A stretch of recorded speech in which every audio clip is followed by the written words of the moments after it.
Yo, what's up? It's Merman TV, man. Baby, Angel Reese Ranger. Wano over there going crazy on TV. My boy Wano World. Just makes a statement to another game member. How the fuck is Adam 22 alive to survive? Tell me that. Get the fuck off my back. Don't tell me to respect this and that. If you ain't respecting the line that you Yeah, a couple videos. What about that? What about that? Saying is real. Big U really this. Big U was hating on them and it was getting too big. What the hell just happened? What the fuck? Man, you gotta look at it like this, bro. Everybody know, including Nip and family, that Big U can't stand. Big U can't stand Nipsey. And for that nigga to be hanging around Big U and cool with Big U says a lot. I mean, he really got some underlying hate against No, Nipsey. but he.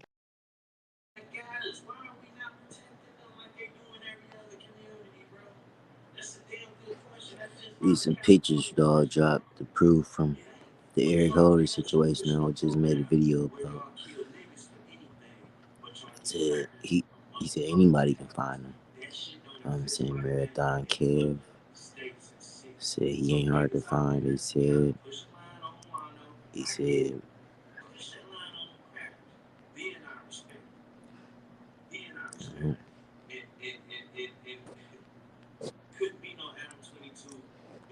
like if it was that easy, then let it be Shitty G. Given the last 5 years. Yeah. Before that, probably. Years, if he was a CG, I'd be telling you, like, I'm cuz that's CG. If you can put it up. That'd be a great way to distance yourself, he's not gonna spell rolling with a capital G at the end.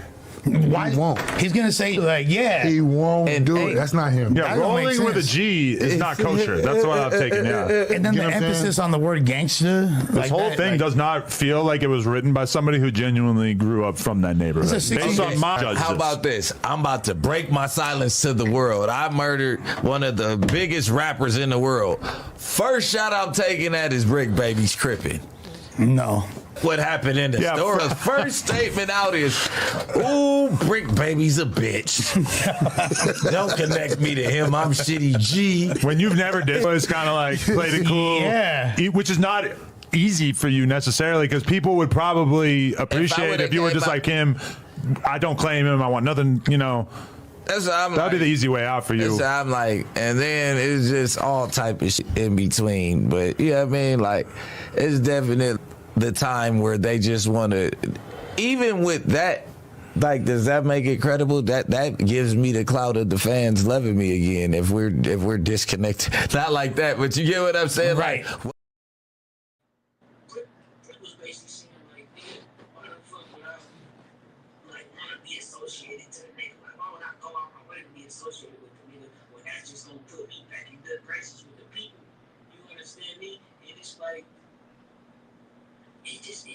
it's some strange shit, bro. It's some motherfucking trying to wrap your head around.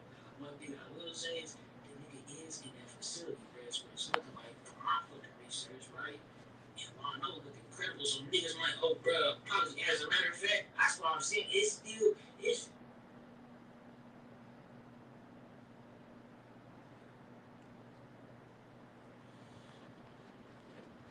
so if you ain't heard right now. To the hood or ban you from the hood. Nigga, don't pull up, nigga. Don't come over no more, nigga. Don't do nothing no more, nigga. Don't have me put my foot on your neck, nigga. I'm the wrong monkey to with me. Go playing with State that he'll never catch a fade with a rat. Never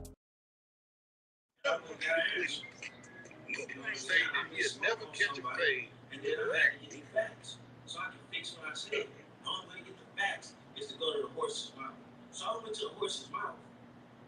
But all the field hands mad at me. Like, nigga, the horse over there with y'all.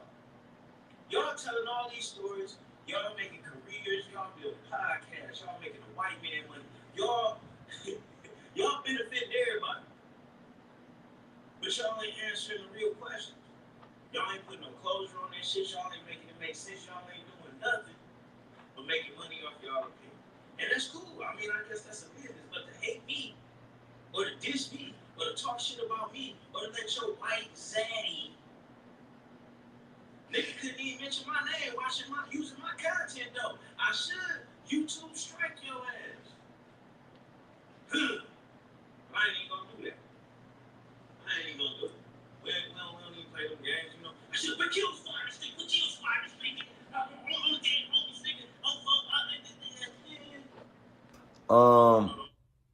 Butter. We gonna just do an FBG Butter update, bro. Let's just start here. Let's just we gonna pull up FBG Butter Instagram. So I be home soon. Going live on my YouTube to talk about everything. It hit different when Butter say he'll be home soon. And he gonna break everything down.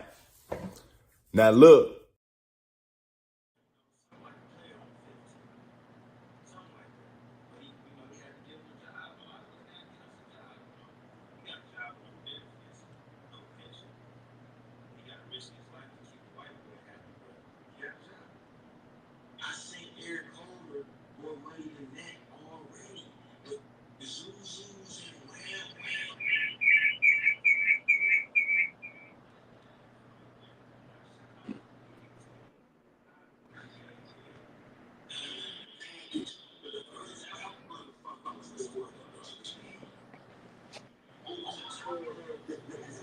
Because like he don't have a tablet or nothing like that in there. Well, maybe he do, and I don't know. But the messages for me to send a message and then get a message, them bitches like $12 a piece, man. You think I waste my money on that shit, bro?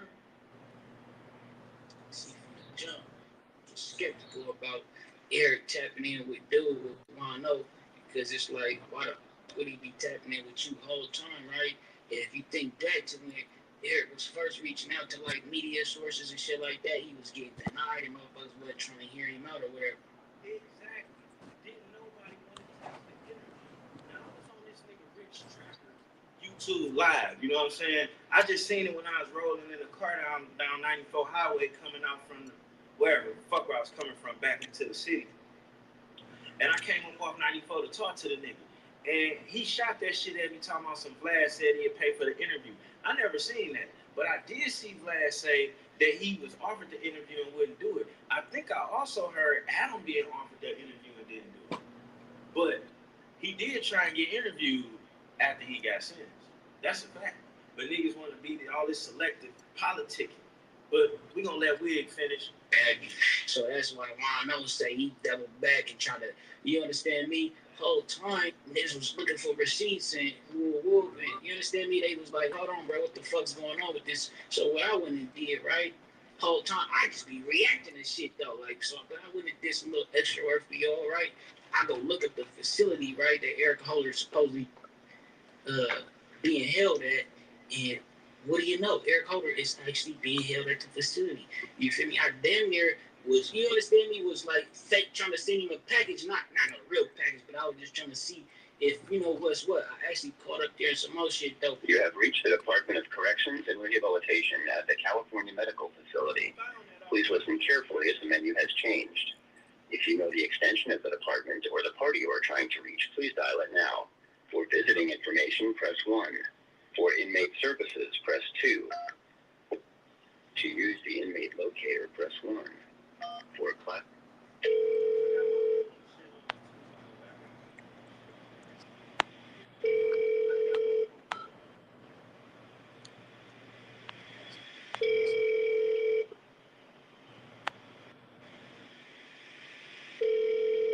But feel me, I couldn't get in contact with nobody. But it is looking like nigga Wano is keeping it 100 down with us. And that's a trip, so it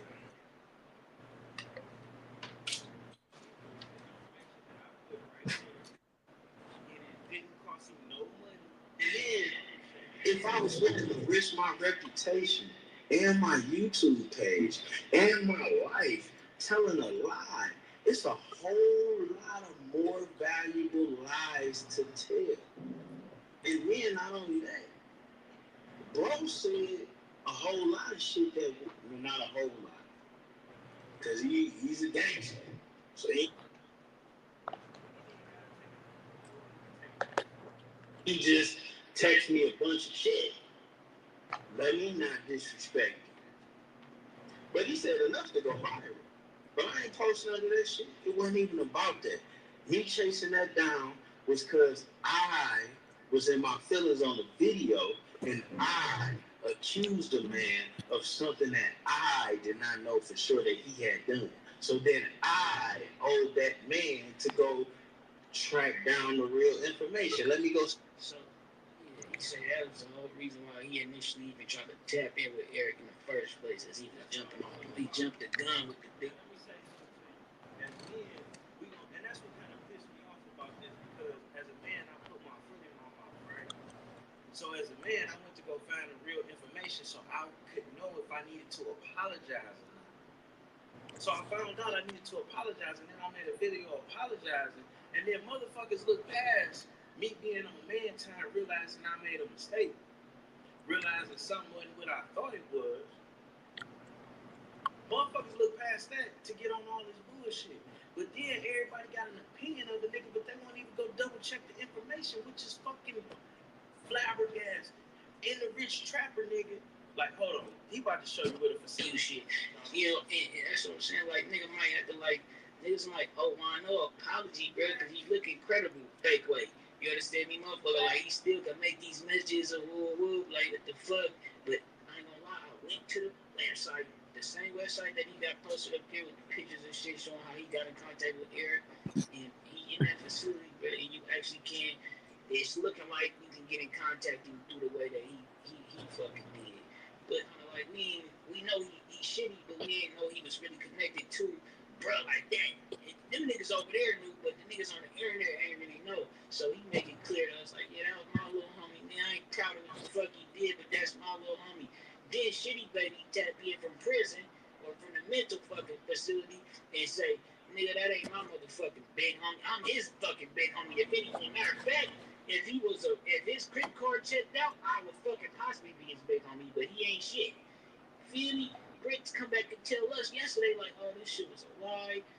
Whoa, why the fuck would Eric Holder be worried about me first, as soon as he get out of jail? But like I was saying, Brick has been having hella traction, right?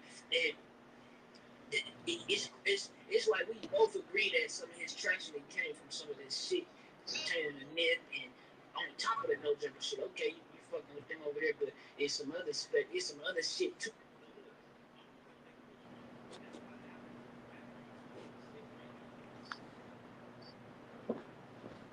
This could fuck up what we doing.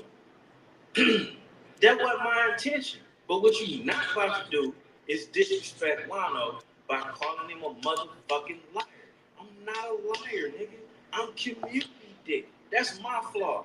I'm not a liar, bro. If I'm not fucking you, I'm not gonna lie to you. And them no jumper niggas got that transmission shit handled. So, you know, I'm not doing that. I'm not sharing my bitches. Nigga. Dog, how dare you? You know I couldn't walk around the streets around this bitch if I was a perpetrator, baby. What we talking about here, man? Give me my motherfucking respect. Man, you, it's straight. I don't want to go too ham. Shout out I don't Wano. like that nigga called Nina Boy a B. He called him Shout a out black Wig bro. TB. That was way beyond disrespectful. That nigga They got the didn't just let me receipts. say whatever I He wanted called to on the this facility. program. And I was on that bitch dropping, and that's another thing. I was on that bitch dropping knowledge. I don't know. All that game me and Ain't him like kicked they got about valid being a proof. man I getting mean, I don't passed know. over for You motherfucking gotta brick see, baby. man. Hello? Drug addict? What are we talking about here, man? Then the fact that niggas got something to say to me, a black man, about having an opinion about things that's going on in the black community, while you let a white dude sit there and play motherfucking Pinocchio strings on you, nigga, the fucking audacity, you motherfucker. The fucking audacity, you nigga. The fucking audacity. Then for you to motherfucking question my G5 while you with Lil Woody, but you say Young Thug your friend, and the people believe that shit, they don't even question it, nigga. Yeah, that's You on the crazy. internet talk about That sticking nigga. your fingers in niggas' booties and shit? Bro, You lied about being friends with DW Flame. It ain't been one big piece of information you ain't lied about, bro. And the killer part is me and Nina went out the way to not be disrespectful at all. And you sit there with the white boy and the motherfucking mechanic. And I don't know who the other two players was. But, bro, with that nigga directing y'all, you think I'm gonna let a white boy sit behind me and tell me how to deal with you, nigga? Huh? Man, you way the fuck off the reservation, baby.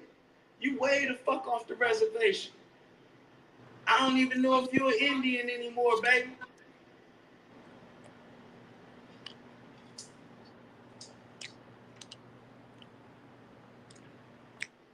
And then, I ain't get disrespectful once. Nigga couldn't even, and then that's even some more hater shit. When it's some of them non-melanated motherfuckers and y'all reacting to their content, y'all say their name. Y'all bring them on. Y'all do a whole lot of type shit. But it's me. You motherfucking straight haters. And then you ain't even have my name on there. But the real question is, why you ain't clear your big homie? That's the real question. You got a platform. You fuck with both parties. Matter of fact, let you tell it. You fuck with all three parties. You telling me you tight with all three parties and you don't clear that up and you the one with the platform and you let your big homie look bad all this time? Not saying he ain't did some other shit to look bad about. Not saying that. Not saying that. Not saying that. But you know he ain't do this. And you couldn't clear that up. You couldn't explain to the world that it's three different sets within that hood. You couldn't explain that to us. You made a lot of money off of us not understanding that shit. And niggas is mad at me because I reached out to see what the fuck is going on. And all you motherfuckers out there talking shit about me, you supposed to be a boss, you got money, you got connections. Any one of y'all niggas could have cleared the big homie. Any one of y'all. But ain't none of y'all did that shit. Ain't none of y'all did that shit. The big homie been sitting there in the corner by himself, nothing to say. Like, nigga, I can't believe niggas believe that shit. I understood. I done been accused of shit. I'm a foul nigga that did shit, but then I was accused of shit I didn't do. So I understand what it's like to be like 70% foul and motherfuckers trying to accuse you of the other 30%. It's like, hold on, nigga, I ain't that foul. I thought you knew me. I've been here. I've been there, and I felt bad about doing that to another black man. It ain't just because it's him. It's any black man on my platform. If you check my platform, that's what you see what it's about. You looking at a nigga that got 30 plus nephews, bro. And I actually see it. I actually reach in my pockets. I got $100 limit because there's so many of them. But if they doing a business, I invest whatever it is me and my baby mamas can, because I always invest with my kid's mother. That way when I make money, they can't come trying to take that shit from me later if they meet a new nigga to tell them dumb shit to do to me. You know what I'm saying? That mean we eating together, bitch, and you can't just take a piece. But that ain't got nothing to do with nothing, man. That ain't got nothing to do with nothing. My point is correct. This shit is bad. This shit needs to stop. Nip don't just belong to y'all. He belongs to the world. And we want to know what happened, bro. We want to know how that happened. And we also want to know if Nip if something like this happens when a black gang member makes a statement to another gang member. How the fuck is an Adam 22 allowed to survive? Tell me that. Get the fuck off my back. Don't tell me to respect this and that if you ain't respecting the line that you trying to push on me, bro. What about that? What about that? The lady in the comments said, I gave Eric Holder more money than he had in his pocket that day he did what he did. And that shit broke my heart. Because this ain't just a California thing. In the community, we allow nothing-ass people to fuck with something-ass people all the time, bro. Why? Why are we not protecting the people that we can get from, that we can loan from, borrow from, that got us? Why are we not protecting them like they do in every other community, bro? That's a damn good question. That's just not a California question, bro. It ain't. But y'all damn sure pushing a program where y'all kill niggas for anything, but y'all get crackers a motherfucking pass. That shit don't exist like that in other states and cities. So niggas out there trying to push a line on Wano, I get it. Push that line on them crackers. Then I respect it. Then I respect it. And couldn't be no Adam 22 in Northern California. How about that?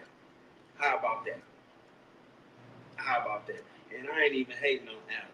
Adam, get your money. If they allow you to do that, then do that. But it's mighty funny that I can't interview Eric or I can't have a community because I ain't even interview Eric Holder. I still ain't even dropped all the communication between us because he didn't give me that permission. So I don't know who he reached out to or what he got going on in the background. He got a lot of shit going on, but it's not my job to share that to you. I was trying to be a journalist. Telling you everything I'm doing is not journalistic integrity. My journalistic integrity was me clearing up, me misspeaking on the big homie. He's not my big homie, he's your big homie. And he do a lot of good getting them kids where they gotta go. And if he gotta extort a couple niggas to keep the program running, then fuck it. They like it, I love it. The niggas that's been extorted ain't complaining, cool.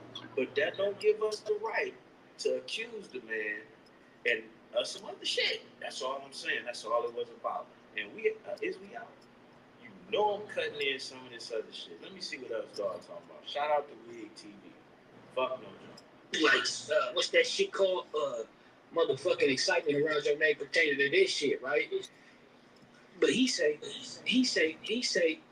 Brick was basically saying, like, nigga, why the fuck would I, like, want to be associated to the nigga? Like, why would I go out my way to be associated with the nigga when that's just gonna put me back in good graces with the people? You understand me? And it's like, it's some strange shit, bro. It's a lot to fucking trying to wrap your head around. One thing I will say is the nigga is in that facility, bro. That's what it's looking like from my fucking research, right? And while I know it look incredible, so niggas might, bro, probably, as a matter of fact, that's what I'm saying. It still be room for some fucking skepticism. You understand me? So I don't know, man. This shit.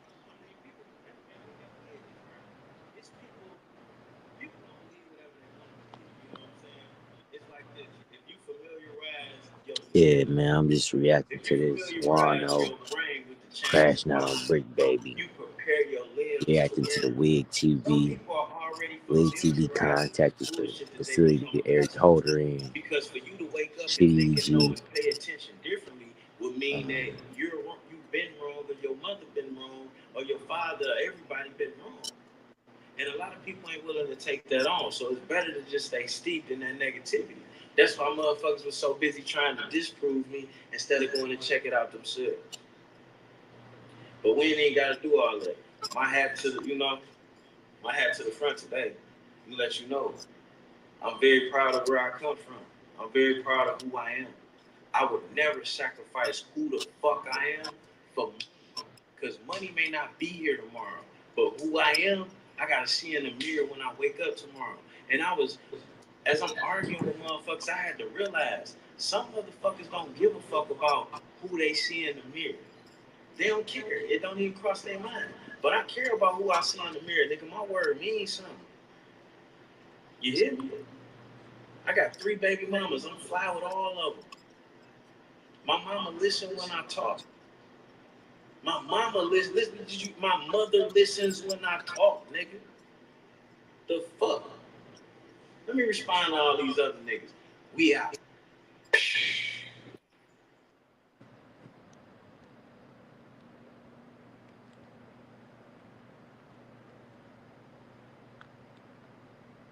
Mike Rogers got $1 million. Yeah, but that was Wano going in on everybody. He went on Nina Boy podcast and showed some messages from Eric Holder. He basically was discrediting Brick Baby Crip Card and all type of deal. You know. To this day, I'm still walking around with the same pain on me.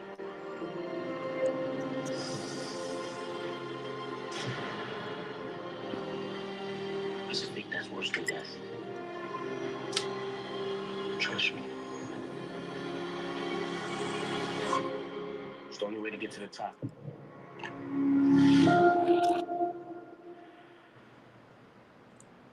Boy, better leave me alone, boy. Dog, man. I be to my real. You real until it's your turn to be real, huh? I bet.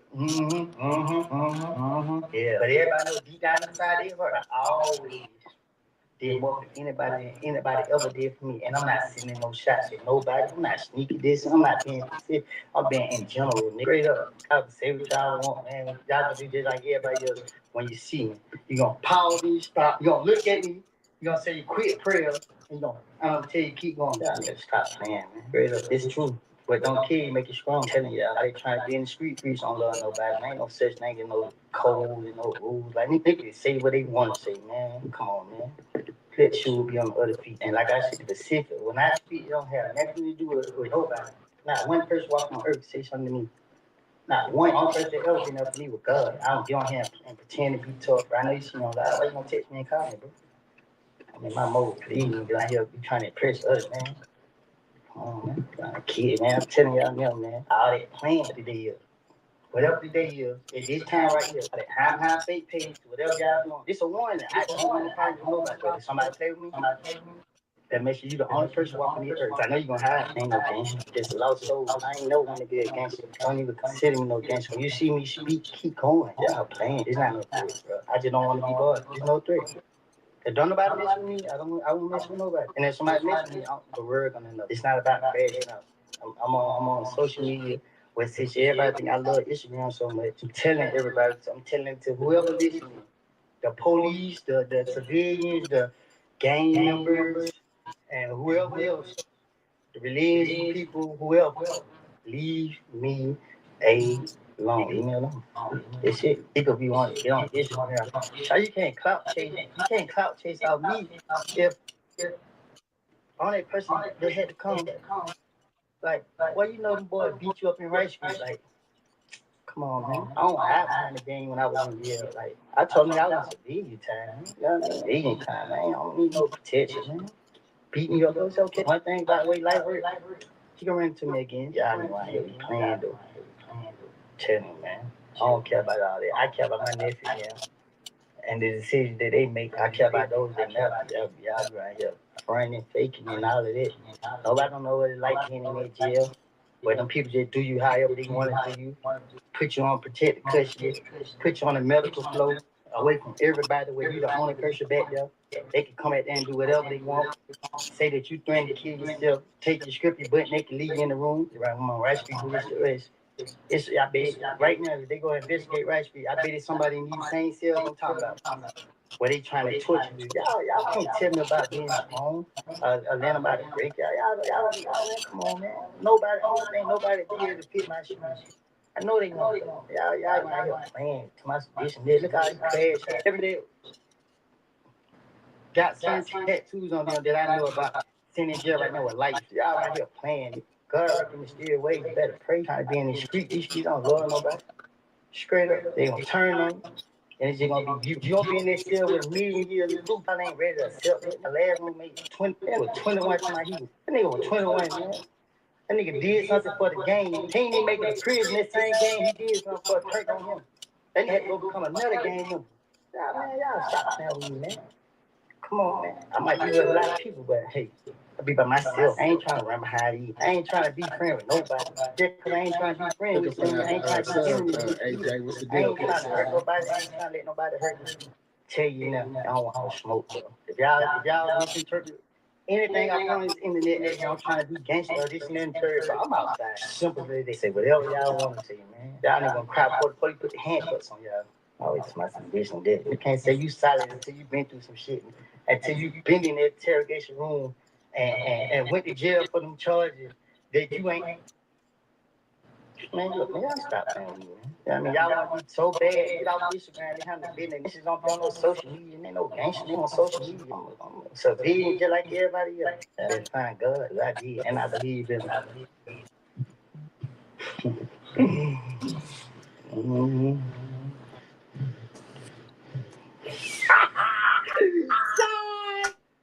Y'all don't die, y'all play with me. Man, y'all already know y'all don't want to even get me started, bro. Straight up, I'm in the street. Bro, wipe your mouth off. They be bleeding like that. Man, all that hot takes y'all they be doing, bro. Man, y'all already know how to shit, man. Straight up, bro. I ain't scared of nobody that walk earth. Man,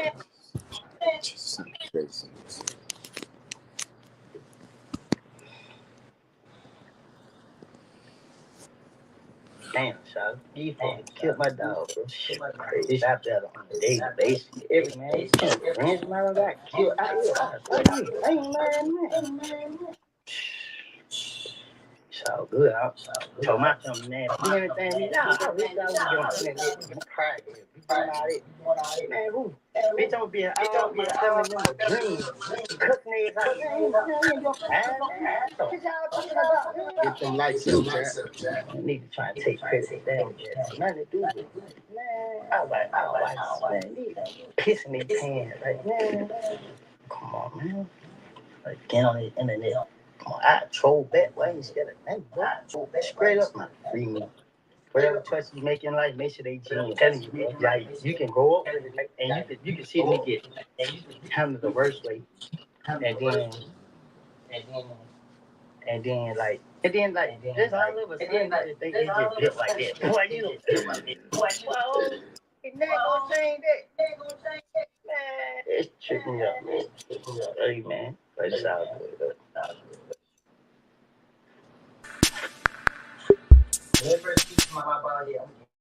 Yo, what's happening, YouTube? Y'all tuning in to Stingy K. But we got Brick Baby on No Jumper with Adam 22 and Lush 1 responding to Nina Boy and Eric Holder. But before we get into that, I'm going to need y'all to hit that like button, subscribe to the channel if you new, and let's get this video to 100 likes. So we're going to get right into the content, though. Holy shit. I got one. So this is like, I guess, fake news going around right here. Talk about it, boys. The talk of the town. Eric Holder, aka Lil, he sends message for Brick Baby from prison. Baby, infant midget. Yeah. Cuz too old to be bringing up this situation, but why Brick Baby got to speak up on the scenario? Cuz is just an affiliate to who I am, and Cuz can never call himself nobody big homie. I'm considered G, that stand for gangsta, so I don't do well with people who Crip card don't on things, but my card validated as a Crip. And I had accomplished certain goals, then I would be afforded a certain type of respectability. And seeing how the hopscotch game that you have to play to even get to that point is so, it's like nailing Jello to the wall. You don't see too many guys that make it because like, oh, he snitched. Oh, he left the hood. Bro. And what I've come to find, I'm about to show you some proof that I talked to the nigga himself. And hey, you know what them people gonna say? They gonna say, now why the fuck would Eric Holder tell you? You know what I'm saying? If he, I'm just saying, bro, that's what they gonna say. They gonna be like, come on, man. You feel me? But I respect it, though. I respect it, like, nigga. And cause really, on your behalf, though, cause you ain't had no solid evidence or nothing, like, it's speculation or whatever, bruh. But come on, man. Can't do that. Got safety protocols? We got you back from the hood, taking him. But wood that I never had the what. Then I just thought they wanted to slap you. Well, it be like this. Sometimes they smack you in the mouth. Don't forget, you went with me when I went over there.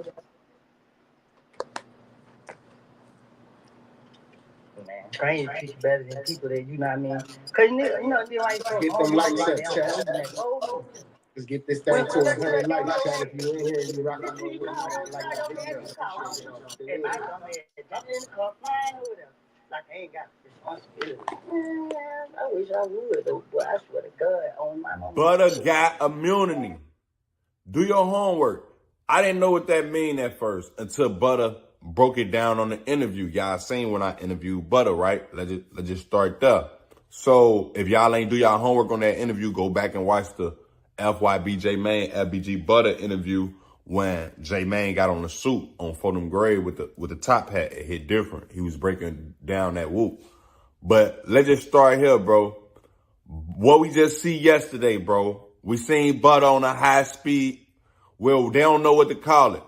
A medium speed, slow speed. He was going fast till it hit different. So everybody confused, like, J-Man, is this a high speed? It was a high speed, bro.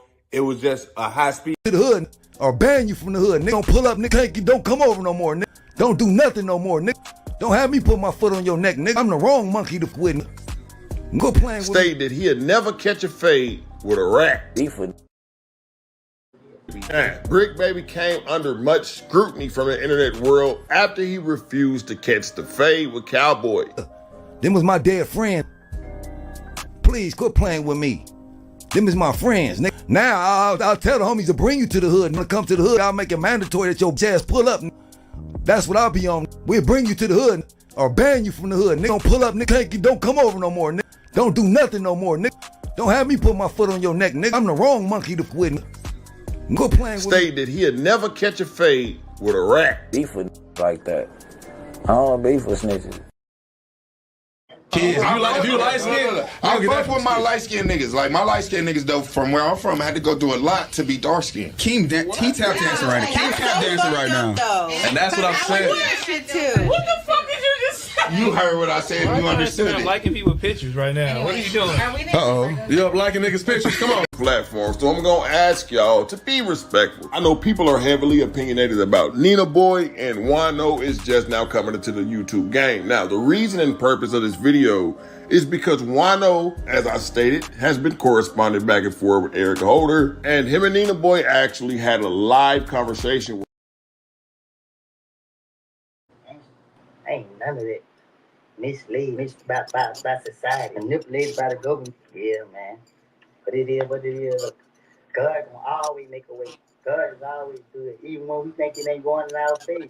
Just pray and have faith and believe.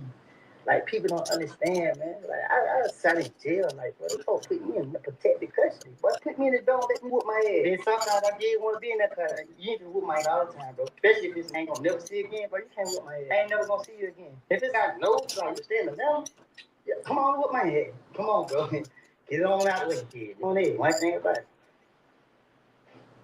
No damn fool, so they be pretend. You see them with they partner, you know, they tough as hell. That's why I be like, sometimes like, God damn, I know I ain't just running to this boy here. Hey, speak back. I'm always scared now. Man, what do you know? It ain't nothing like this. What? Appreciate that sub, man. Brandon Pickens. Appreciate you, my boy. Like then, bro. What it was like? Tell me what it was like. Tell me what it was like. I got Now, as you see, he say Big U is too old to be bringing up in this situation.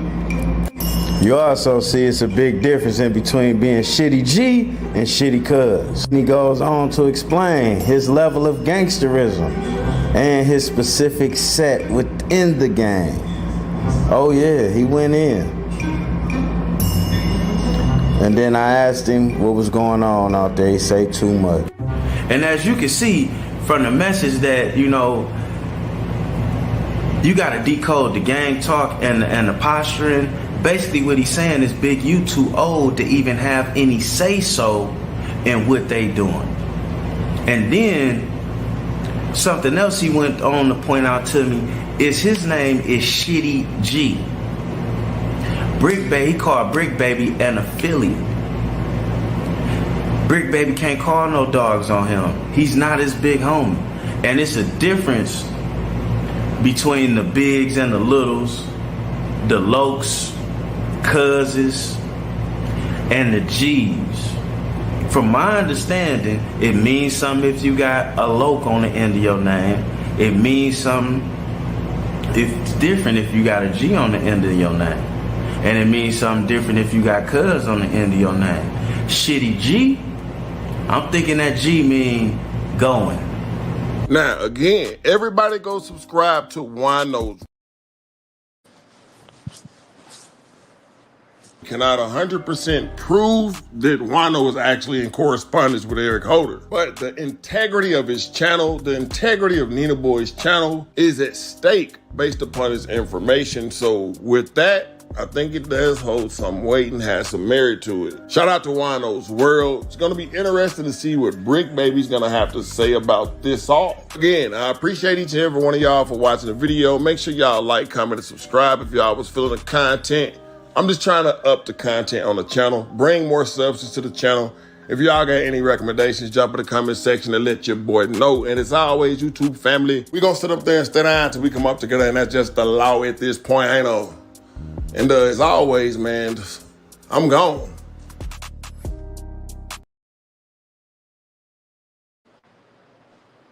shit programmed in my mind. You know what I mean? Like, these kids on here, they playing it. You can't troll me, bro. Like, real life, bro. Because when it's time to get you, I'm going to take it all the way there.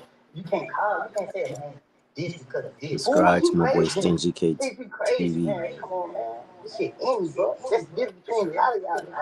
It ain't in y'all. Y'all fake stuff, man. Y'all trying to do something like, well, I just find a date. Man, they be gonna get done. Everybody trying to figure out what gonna happen. Man, I'm looking crazy. Too. Like, what you think I did? What I did? You know, y'all look punk ass up. Y'all niggas still got snap boogers in y'all nose. Jerome, though. Everything that me like this came full circle. Come on, man. And I appreciate all the love for all the females. What I feel about nowadays, bro. Y'all just stay away from me, bro. At this point, bro. Y'all ready to impress another male. Y'all want to impress y'all homeboy. Y'all willing to do stuff for y'all homeboy, and y'all willing to do it for y'all own people. I treated everybody the same. Men, women, I keep kids up. So you take one of these children, I swear to God, boy, y'all gonna see the devil on my generation, so I can't keep my legs still because God knows I'm on live talking like this because I got pissed off. But you know, it be like this sometimes. Some people gotta be appreciated that I vent and I open up, because if I don't vent and I don't open up, I think it hurricane season. I don't know. I don't keep up this way. They gonna be like a hurricane because I swear to God, when they think like about me and the people I care about, I'm going all the way back. And it ain't no secret. Like, yeah. But God is good. Like I said, it is what it is. I mean, I don't do nothing to impress people or just like whatever to say. This by even letting us know that he has correspondence with Eric Holder. Now, it was a conversation that Wino and Eric Holder had concerning Brick Baby. His relevance when it comes to Eric Holder and or if he is his big homie. So with no further ado, I'm going to play that insert again. Shout out to Nina Boy. Shout out to Wino. Y'all make sure y'all subscribe to both of their channels. But this is going to be big homie. So with no further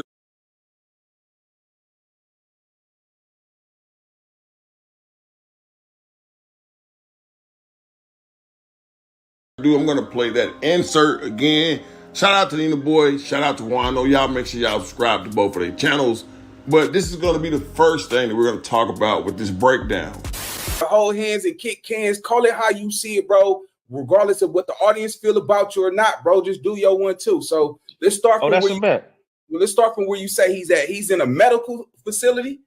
Yeah, he's in a medical jail. You know what I'm saying? He be able to respond to me maybe like once or twice a week. We've been building for the past couple of weeks. You know, I got him right on the Zuzus and whams, a couple bones in his pocket, which is another thing, you know, be claiming true to these gangs and they ain't fucking with you when it count. So it's a long time now.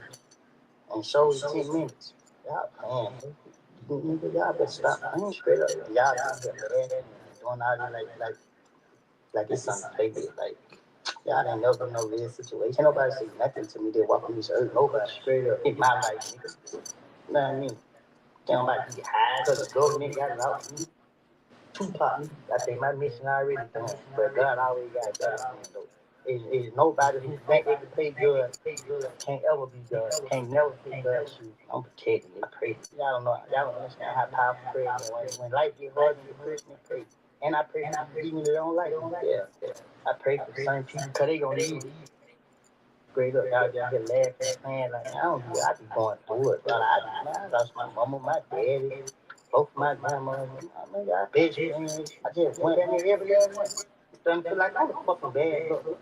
Every time I do that, when you kill, nigga, not great to kill. While I'm on the street, my last thing I said, told you, man.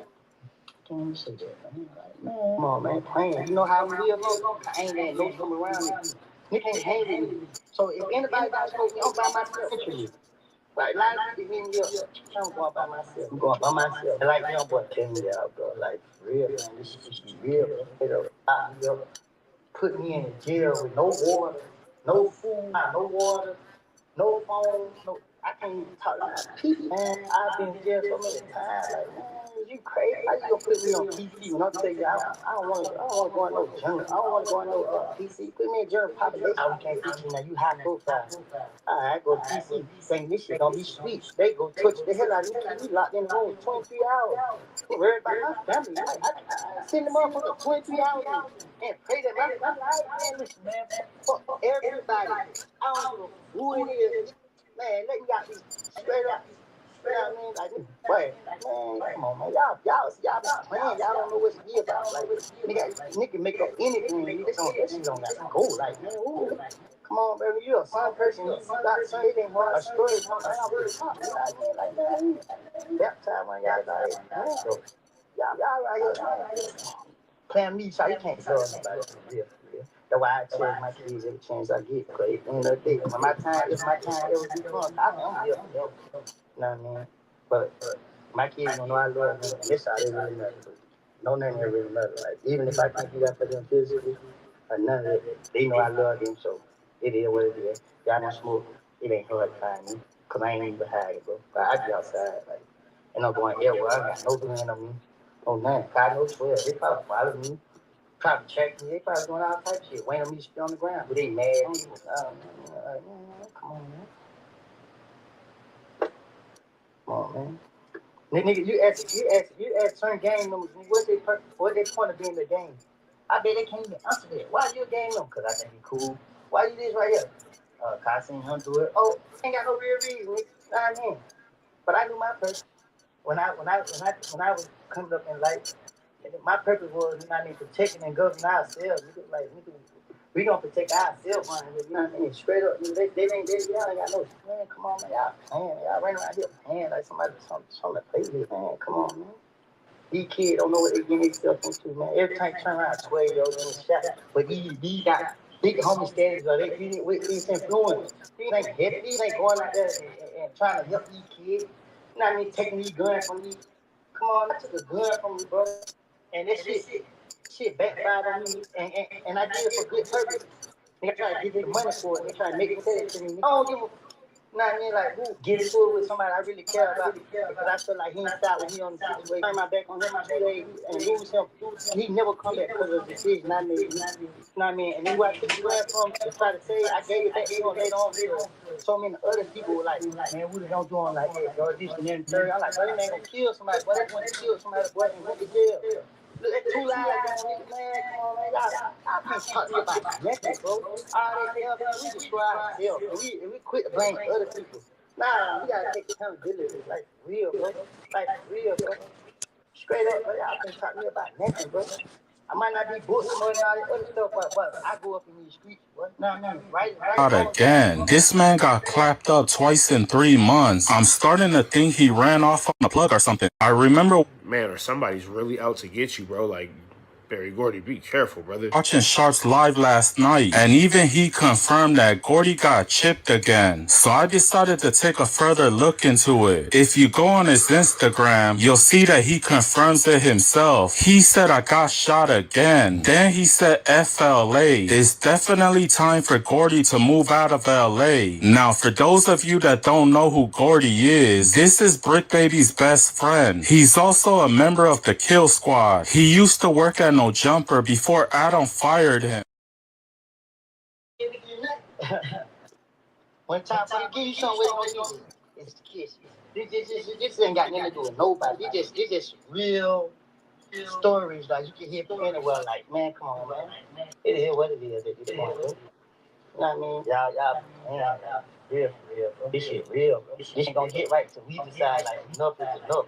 We gotta start doing this, and we gotta start doing that. Stop blaming other people for our.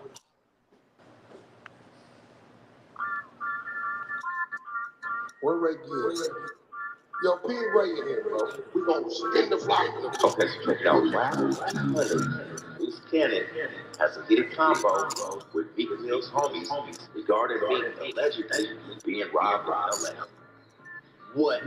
Let's get straight to it. It's Ray here. Spin the block.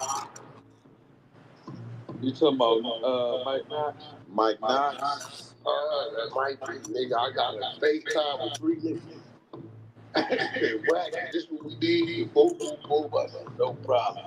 All right, Mike Knox on the stage. Hey, Mike Knox, you want it? Bottom right corner, you got a slash going through the microphone. You press that, that's how you gonna come off the mic. Yo, what up? What up? There you go. I just like, so it's like 3 of them. All right, I'm down here. Oh, that's big. You see that? He definitely. There you go. You know the Phillies. Your name is different. The PSA motherfucking college. I got some Warrior names. Nafis and S-Bay, y'all bottom right corner, y'all got microphones with nice lines going to them. Y'all put it over, that's how you mic. Yeah, I'm right here. Okay. There you go. So listen, this is I guess they got some discrepancies on whatever they've been hearing. We're gonna let them have a conversation so we can figure it out. We're on the other side of the clubhouse and be high. Let's get Chuck. They want to holler at Chuck motherfucking ass too. I don't know what Chuck did, but we just provided space so the brothers could get the motherfucking business. We got Quilly in this motherfucker with his household name. Yes, sir. Yes, sir. The Peace, and what's the other brother name? Yo, Quill. There we go. Shit, y'all got the stage. I think everybody in here is Big Chuck in. I just bring them in. Alright. Well, shit, let the brothers have their conversation. We gonna sit back, we chime in if we need to. Wax, tell the people the story. I told him that his microphone on me had the line going to it, so he ain't came off his mic yet. Quick question. This is what's going on. Loose Cannon told the story where Big U sent him over there at Big Mill in some club, Hollywood, or some shit. I don't know if it was some Jerry, some money, 50 pounds or something. Wasn't changed, something was needed. I talked to the brothers from Philly when they called me, and they mentioned the name. That's one of my business partners right now today. And they said, well, Wack, this individual on Big U got on the phone. I told them, this is what I do know. If Loose Cannon wins, Big U sent him. I'm not doubting Big U got on the phone with that brother, because that's what he'll do. Send a motherfucker over here, and then over here, act like they got going on over there. So the brother did tell me it was 2 occasions, video shoot and a day party that something went on that. I believe Loose is maybe speaking of the day party. I don't know, I'm gonna let them sort that out. But is these the niggas that was there? I don't think he on the floor. What y'all there?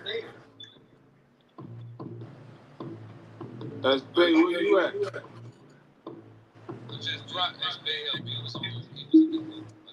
Yeah, but was he there at the day party? That keep dropping in the group, bro. He might be spiked. Wait, I don't know why it's dropping. Yo, that's not. You're right. I see that. He trying to figure it out.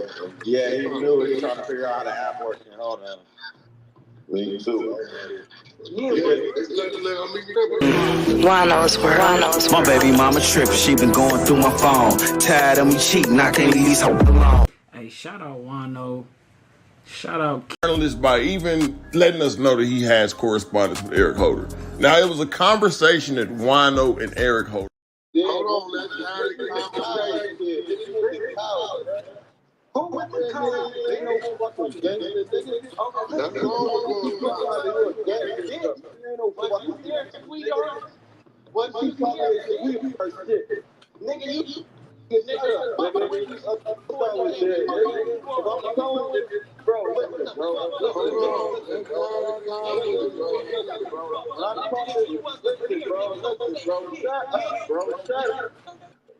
fuck, that's what you do, fuck, nigga. I don't do no fuck. Luke, hold on, bro. Let's ask the question. Hold on. The question was he with? Yeah, nigga. Stop saying this shit. You just sit there and let it go. Okay, hold on. Wait. You had a question for the brother. Was he there? Of course I was there. Okay, so I told you who the intermediate partners who played a part in this situation. No. We talking about there at the end. I know that. I was wrong. There at the court. Bro, that shit was that shit. But you at the club. You never done anything. Niggas can pull up all they want. But you gotta complete the mission. You gotta complete the mission, nigga. Okay, hold on. I'm trying to clear that. Complete the mission. Hold on. Stop still doing, nigga. Hey, one mic on whack real quick. I'm saying, bro, was you there that night with me at the day party, whatever it was? Bro, everybody was there. We was all over it. Who was there in the club? Bro, I don't remember everybody. You wasn't there. No honey down there. You wasn't there. Bro, I know for a fact what bitch ass. So, bro, you didn't do anything. So what you gotta complete it. You ain't complete no mission.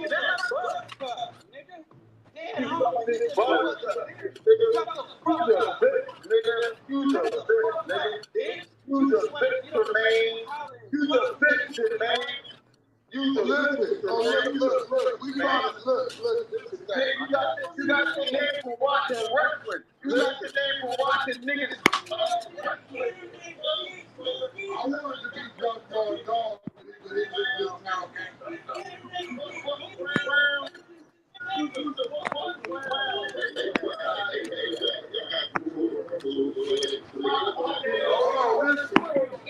I'm trying to figure out, look.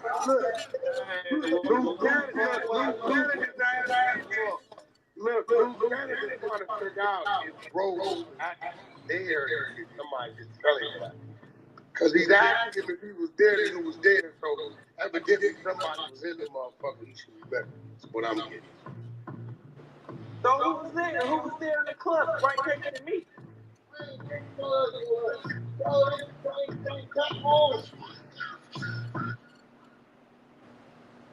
진짜 한국에선 어떻게 먹는지 알려줄까?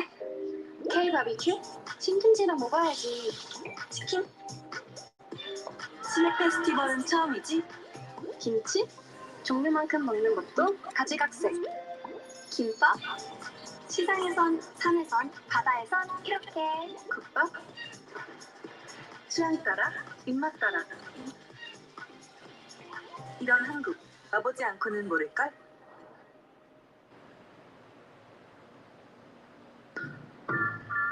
Look, hey, they just clapped it.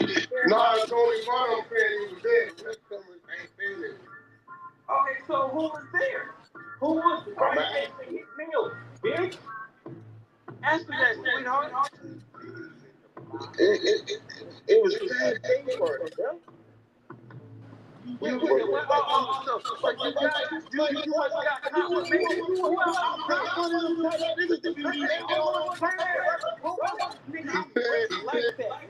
I guess he's saying I guess he's saying family.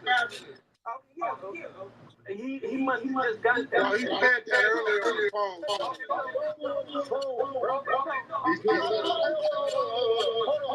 Let's get this clear, boy. I don't give a fuck about no clout. Nigga, shut your big ass up, nigga. You on it, nigga. You want to talk about with the crip, nigga. Shut the fuck up, ass nigga. Talking about you don't give a fuck about no clout, nigga. Catch me in the street then, bitch. Okay, so here goes the thing, right? Now I will say this, right? You keep talking. I wasn't there in this situation, right? Better do your school, nigga. You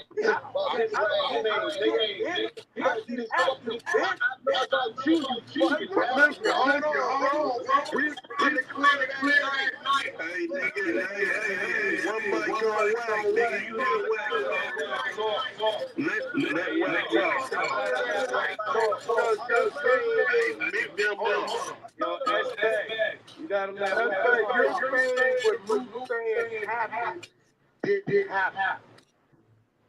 Now you did tell me earlier it wasn't a tip itself. He's capping about that, bro. Okay, you told me earlier it was a tip. Video, it was a tip. Niggas tried to slide at this park. So it must have been something going on. Without a doubt.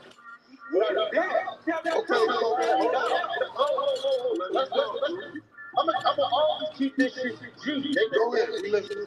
The nigga, whoever was calling Phil on Phil line about some shit. Okay, am I correct? You know Phil. Tremaine, that was me Phil manager at the time.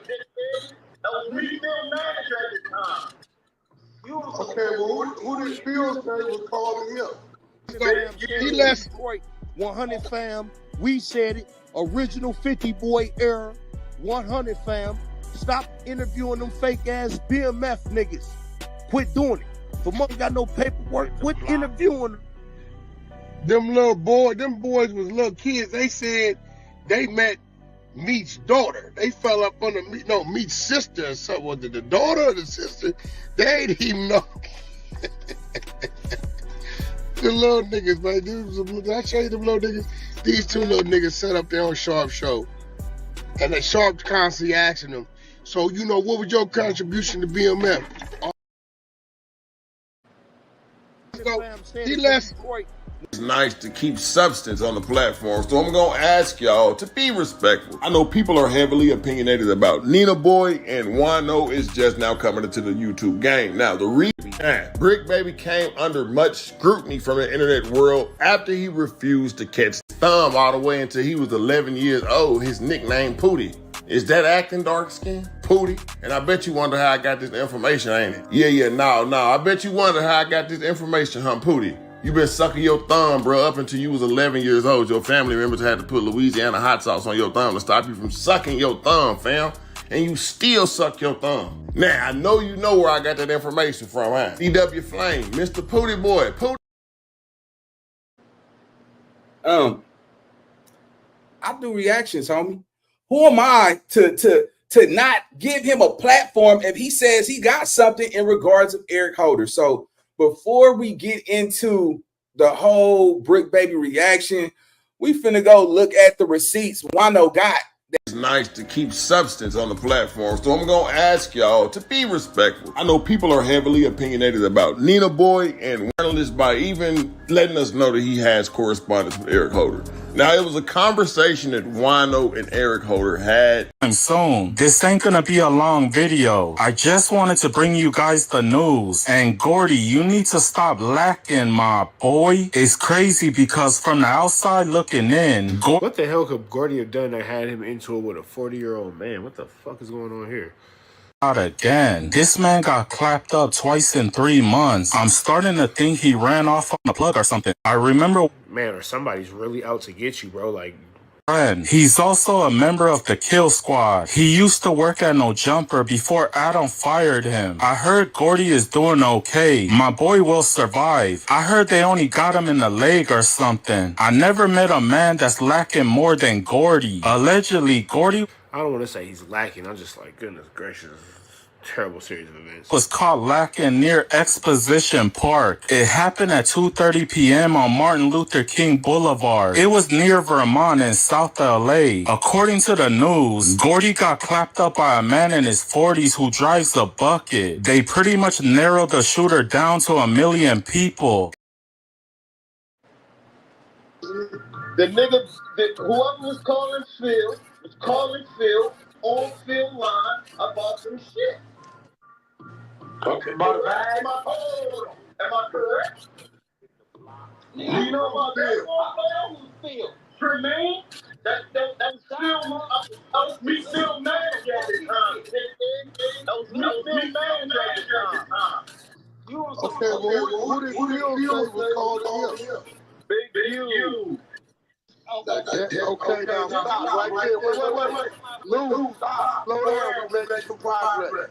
So, now, Big U's calling Phil, right? And you're saying about some shit, so I'm assuming there's a request on that call. Absolutely. Okay, now I want you to stop right there. Other brothers I was on the freeway earlier, I think they know where I'm going. So the same dude that's calling Phil, what's the request? Is the same dude that ended up on the phone with the guy I know as is good, right? Absolutely. So now you understand it when I tell you the same nigga that's acting like, oh, I don't know what's happening, is the same motherfucker pushing the button. Well, now, you get what I'm saying? I know what a song is. Okay, so listen. So what I will tell you, what I do know, all that shit we talking about, his primary motherfucker to go to is this nigga Luke Cannon. Yeah, right. It's always him. I've been doing this for a decade or better, right? When that is him and his team. So, what I'm saying, what we have established is, you guys were at this location. There was this nigga Big U was on the phone with Bill with a request about something, and Luke is in the building, right? Now, the discrepancy is not if this thing didn't happen, is if a nigga paid up, right? You saying they paid up didn't happen, he's saying they did.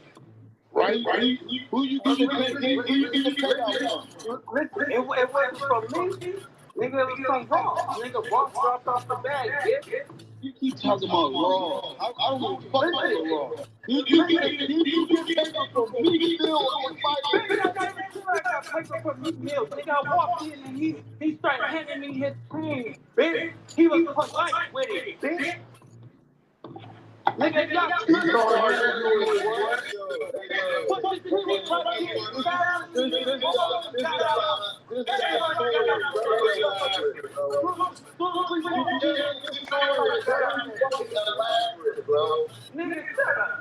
He was a polite ass dude.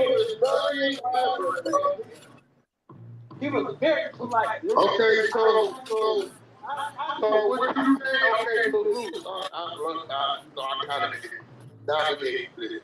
You come in, boop to boop. I know the play because this is old shit. Big U on the jack, right? Boom, boom. Right, he's out. I know he's outside. If it happens, he want to get his meet, right? He on the jack with the request. You niggas is already in. He waiting for y'all get in the field.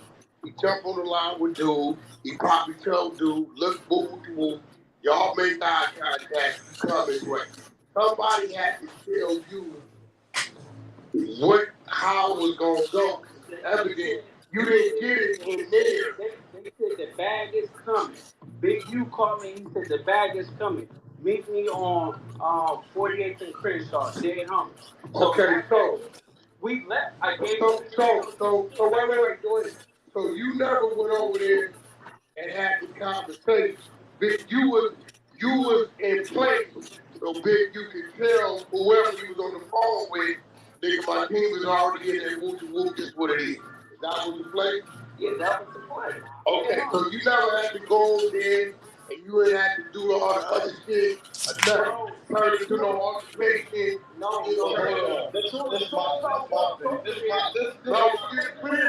my Hold on, we clear. Listen. So I think this is what it is connected at. Yeah, so wait. I walked over there, there was Fabulous, there was Pusha T and all of them like that, nigga.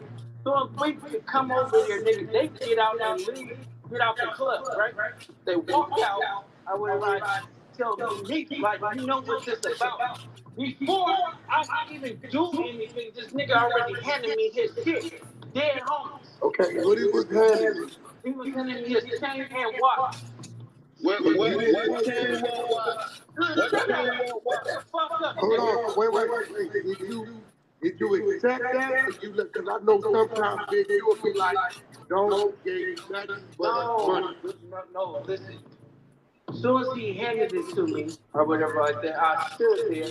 Big U said, call back, and he said, the bag is coming. Meet me on 40th and what's the name? I handed these bills to shit. Or whatever, I said, okay, So this is a straight money play.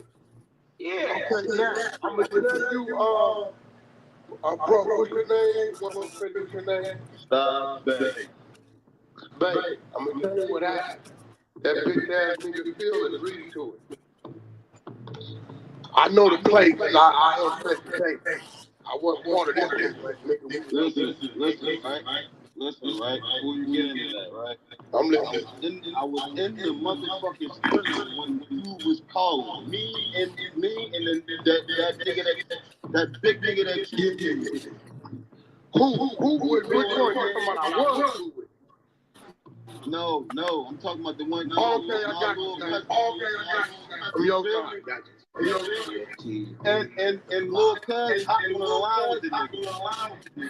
He was in a sprinter before me. I left out of there, got the sprinter with them. About the time I jumped the sprinter with them, he was already in a fool with the nigga. And then the other nigga, the other homie that you flew with, that we talked about earlier on the phone, he called and let niggas know there's two niggas over there that's something and somebody. You gotta stand down. Luke Cannon and Big U. But here goes the thing, right? But look, what I'm trying to get you to see is the same motherfucker that's playing Savior is the same motherfucker playing Central. Absolutely. If this nigga's on the phone with Phil, hey, listen, I'm not denying no plays. I know how to go because we did this shit our whole life. I know how to play this, yo. But this my thing. This my thing. So we do agree. Listen, we do agree, right? So we do agree.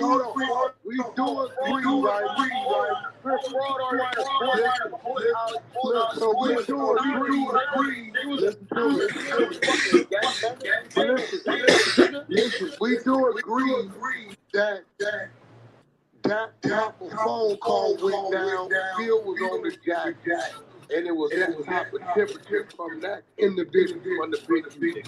We can all agree with that. No question. And like I told you, you ain't coming in the building doing shit. His team was just this.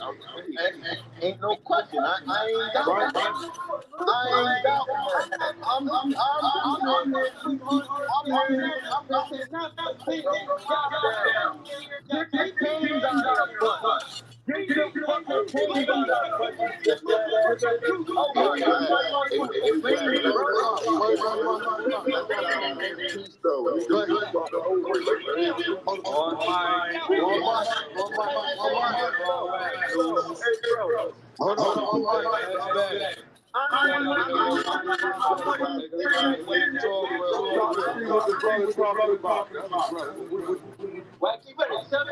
Slow down.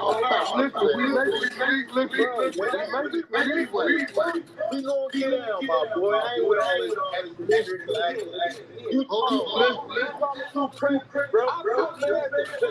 You are making it easy.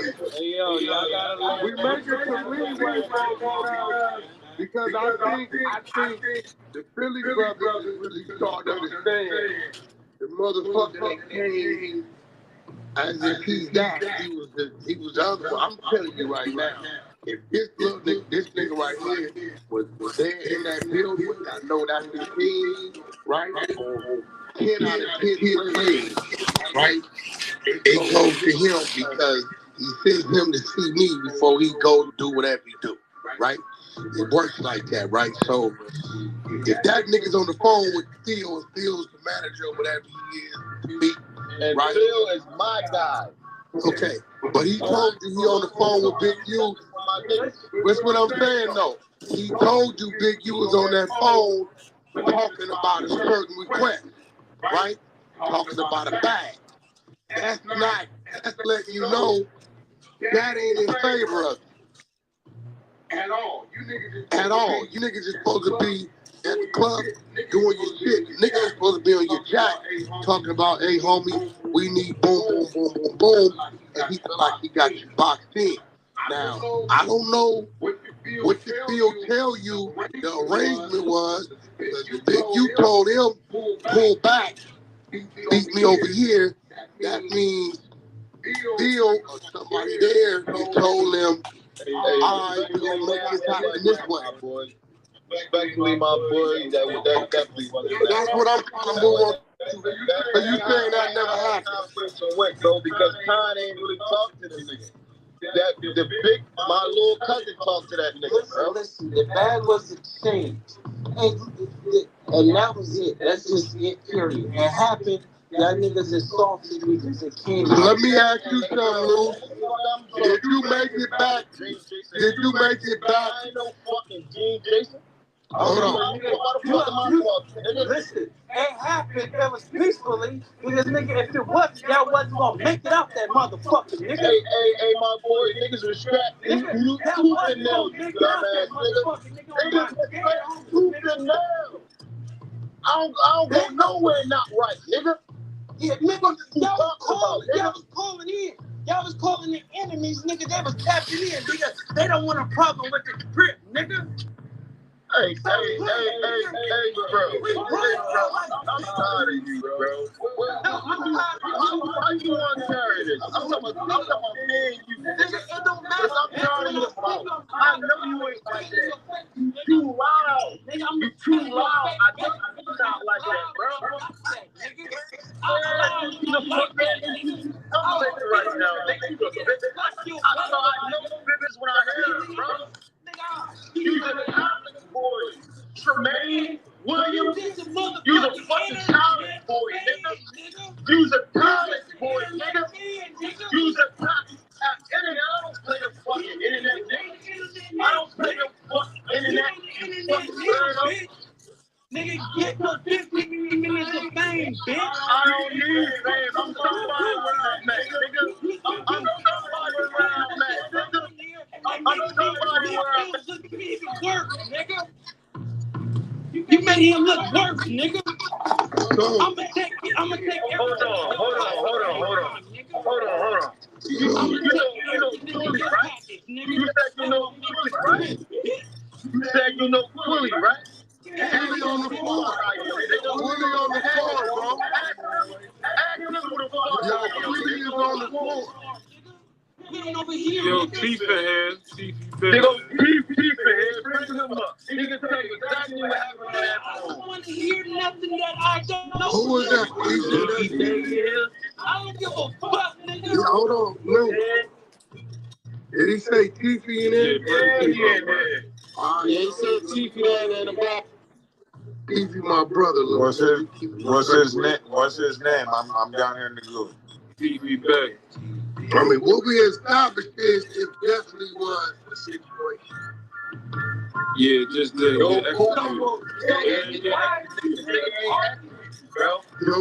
now we move it on to. There's no point to argue. Wait. What we will say is that thing was exchanged or taken inside that place. So we not at all. No, he said it wasn't. I never said that I walked out with Cuz King. I said that he was polite, a sweetie pie about it. So as I walked over there, he started taking it off. Come on, and put the king to make my the crazy part about it, I'm not speaking up for no other man. Niggas know how cocky that regular nigga is. You think he wasn't cocky that day? He wasn't cocky that day. He's not cocky that day. You think that nigga took his chain and his watch off to give it to us? He would have died, nigga. That's how we play, nigga. how we play. What I do know is I personally, right, have seen two sides of Meek. I've seen the cocky side. And my children's life, Meek has been on my phone. Very, very different. When he got out, Todd hit me. And he like, yo, Wack, I want to holler at Game, squash this beef. I'm just coming home. Boom, boom, boom, boom, boom, boom. I got Game.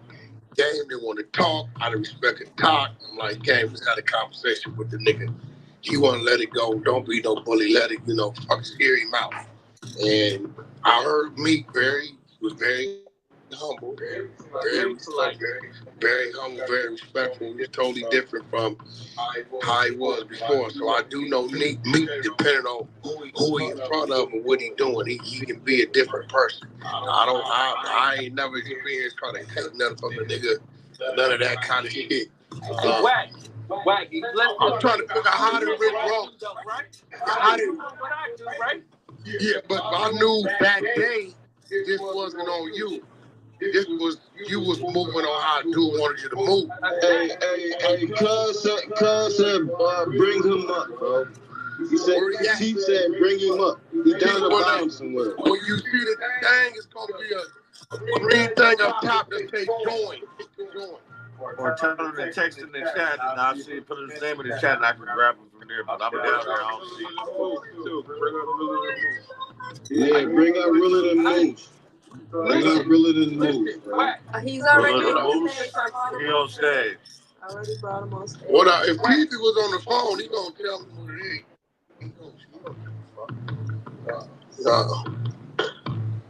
Look, the thing is, brought him up. He's up on stage. All right, where TV at?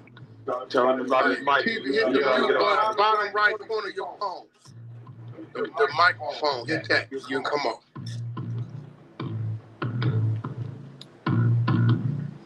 It's on the bottom right corner of your phone. Hit the mute button on the bottom right, T. The microphone. Oh shit. He disappeared, might have swiped out. That swipe shit is fucked up. He'll come back. Yeah, that swipe shit is some bullshit. Yeah, I hate that shit. So back to what I was saying, Wack. What I told you earlier on the phone. Zachariah came over and did his haircut. We met with him. You know what I'm saying? And he broke the situation down. You feel me? No, I don't doubt that, but what I'm telling you, the other nigga was playing Judas anyway. Zachariah is one way and one way all the time. No question. Without question.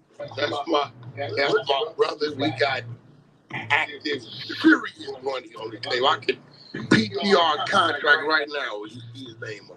No, but see, the thing is, Wack, they want to get on here and they want to tongue wrestle for a nigga that don't even. No, we talking. There you go. So, Keith, what up, bro? Wack. What's the deal, Wack? So listen, they telling me that when the phone call came in on the snake nigga, Big U, with a request that you was the one who took the phone and had the conversation with. Yeah. So what was the nigga? Was he requesting something? The request was, it wasn't about no money or anything like that. Meek told him he was going to do a show for his nonprofit.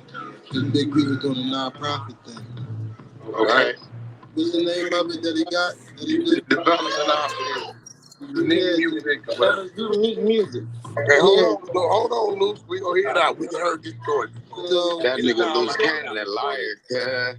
Nah, hold on. Slow down. He said he was gonna do the show for Big U on the strength or whatever like that. It wasn't. You ain't giving no money. He ain't had to pay to perform. Of course not, because he's the hottest. Okay, so stop right here. TV. So, Luke, let me ask you when you get put on. Hold on, bro. Slow down. Let me ask you a question, Luke. When he told you to meet him back in the neighborhood, right? Yeah. Did he give you something? No, he didn't give me no money. Okay, stop. Luke, Remember, I told everybody the story. No, Luke, listen, look, nigga, now everything is in the open. Listen, you ain't did nothing wrong, right? He ain't gonna lie to me. That's my brother. I wouldn't give a fuck. We didn't been where both our sides is beefing. We gonna make sure each other all right. That's a fact.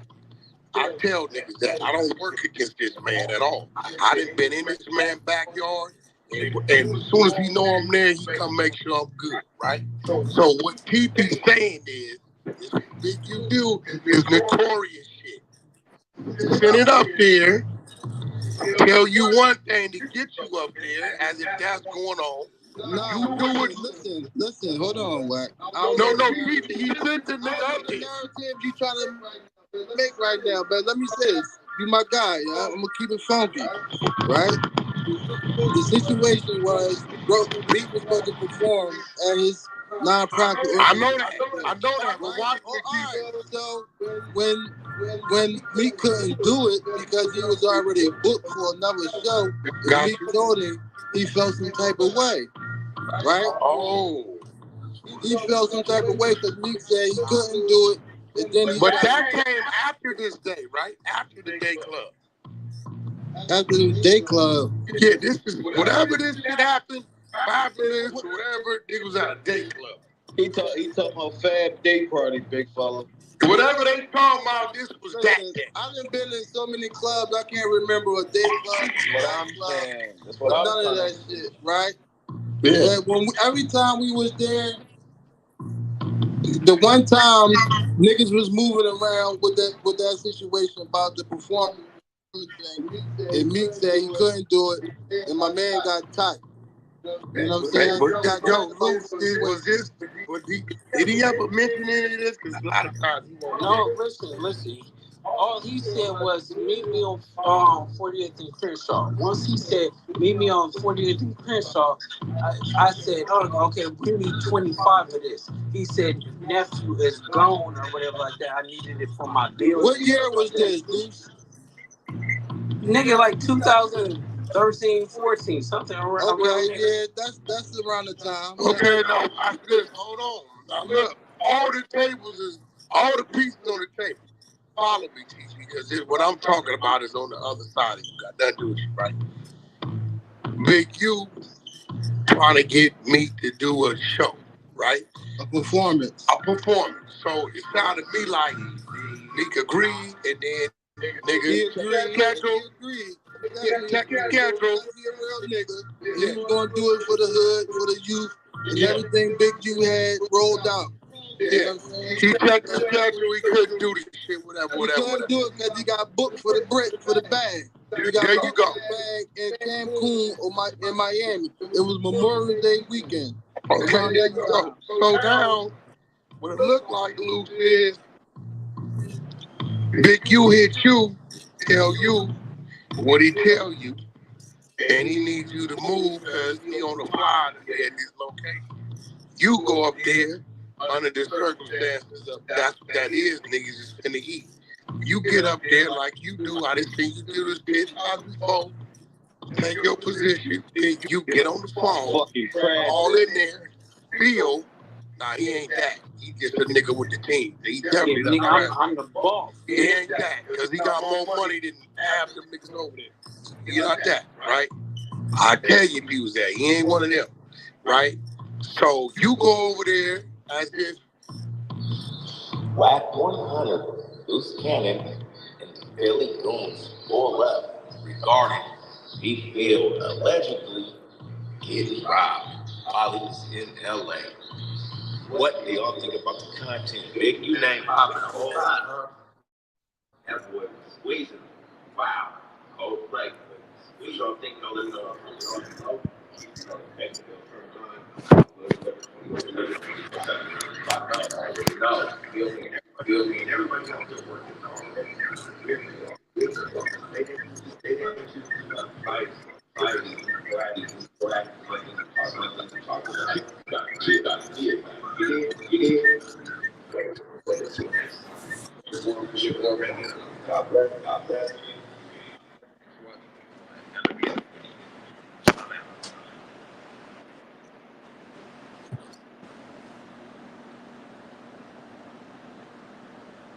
Yo, it's Murder Man TV.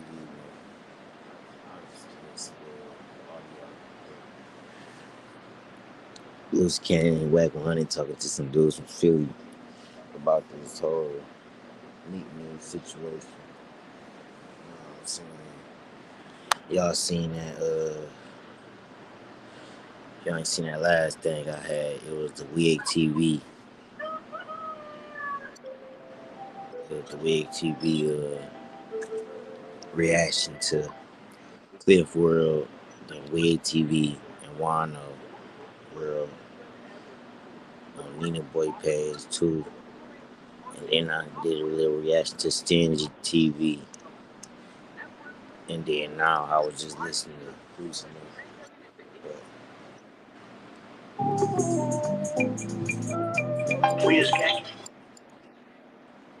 Just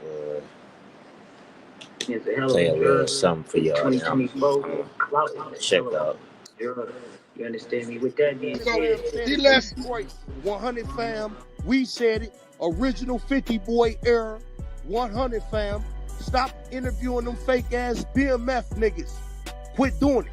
For money got no paperwork. Quit interviewing them. Them boys was little kids. They said they met Meat's daughter. They fell up under Meat's sister or something. Was it the daughter or the sister? They didn't even know. The little niggas, man. Did I show you them little niggas? These two little niggas set up their own Sharp show. And that Sharp constantly asking them, so, what was your contribution to BMF? I'm already on the 20th floor. When the building across the street open up, I'm moving up to the 40th floor over there. I don't need a YouTube check. You get $4 or $7. Well, you know what? I get $7 per 1,000. See, the thing is, they say cocaine is a hell of a drug. But 2024, clout is a hell of a drug. You understand me? With that being said, you might want to know of politics. I'm going to keep it real. You understand me? And just stay tuned. That's not enough money to make me lie. I sent Eric Holder more money than that already. The Zoos and Wham Wham.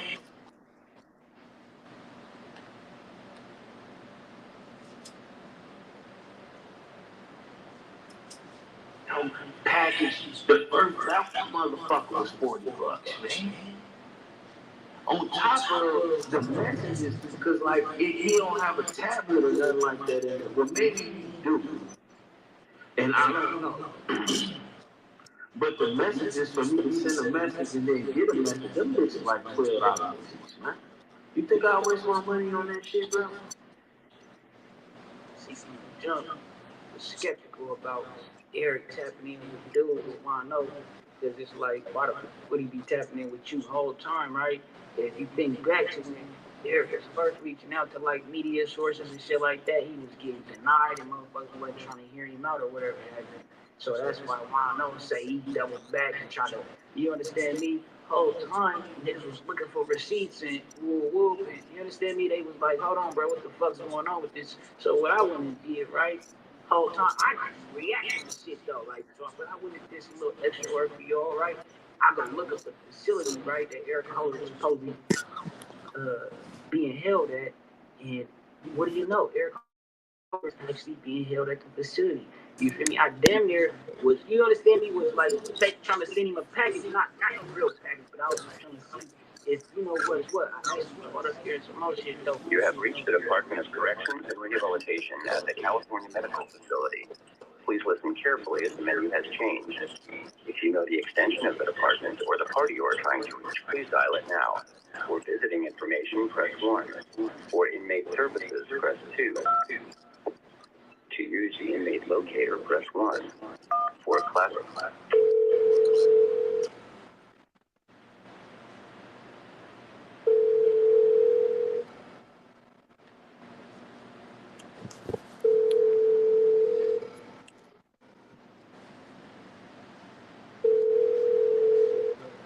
mean, I couldn't get in contact with nobody, but it is looking like nigga Wano is keeping it 100 with us. That's a trip, so.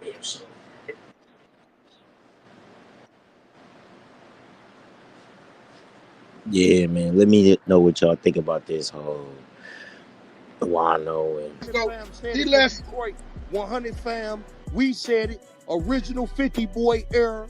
100 fam. Stop interviewing them fake ass BMF niggas. Quit doing it. For money got no paperwork. Quit interviewing them. Them boys was little kids. They said they met Meat's daughter. They fell up under Meat's sister or something. Was it the daughter or the sister? They didn't even know. The little niggas, man. Did I show you them little niggas? These two little niggas set up their own Sharp show. And the Sharp constantly asking them, so, what was your contribution to BMF?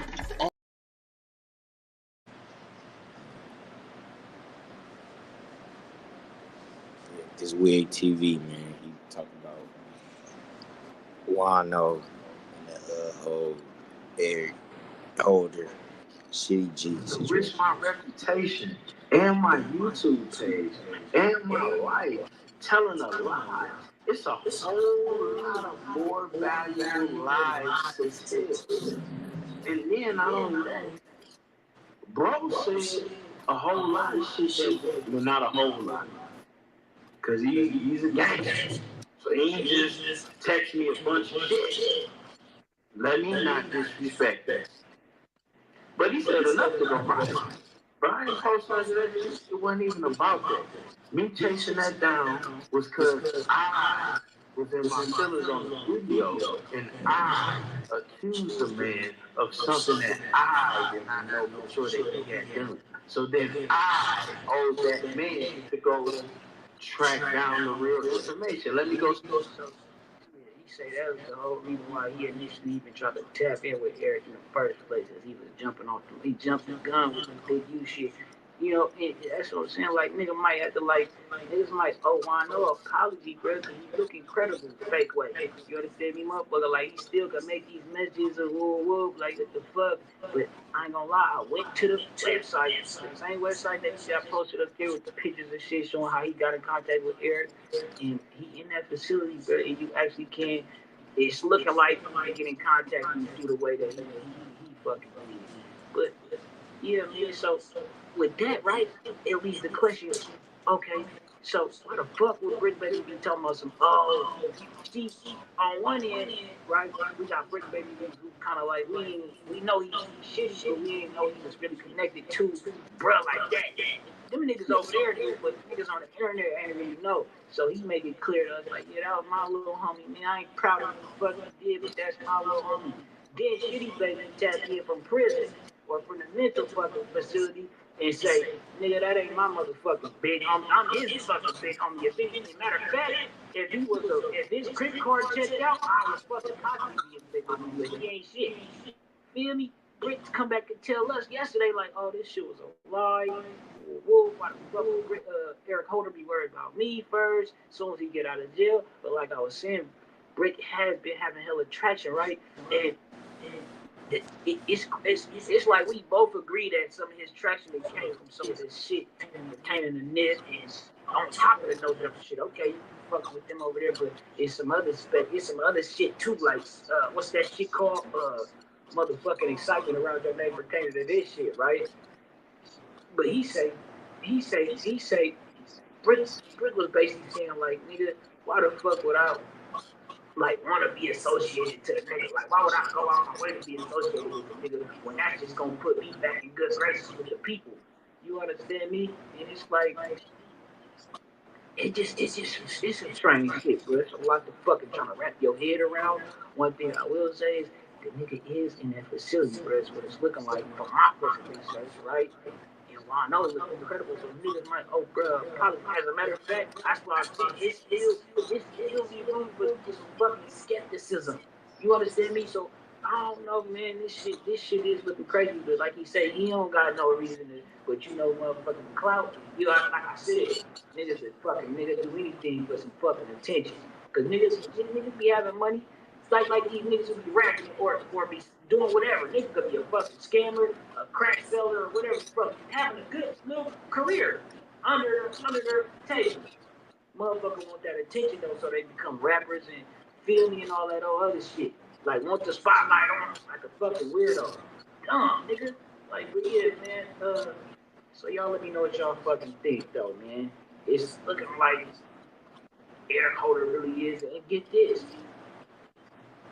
It's looking like Eric Holder is really in this medical facility that Wano say he got in contact through. But not only that, guess where the medical facility is? You understand me? California Medical Facility is located in Vacaville.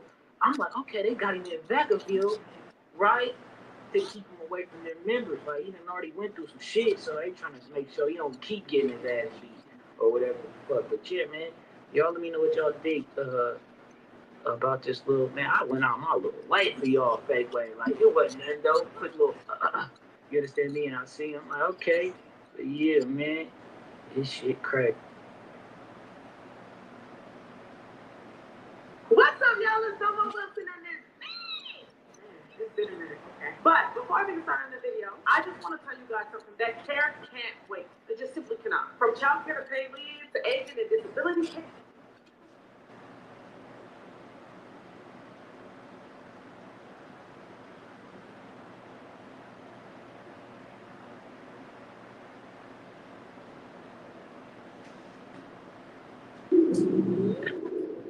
It's the real AZ from Paid in Full, the real AZ. Oh man, here we go, man. Very, very special episode. I had to go do my research. I had to dig down, get these connects, man, because this guy doesn't do interviews often, man. We got New York Harlem legend, man. AZ Faze on Say Cheese, man. How you doing? I'm at peace, my brother, man. Welcome to be here. Much respect. For sure. I appreciate you, man. I know you don't do a lot of interviews. Nah, not really, man. It don't make sense, man. I can't, play in the funny paper, brother.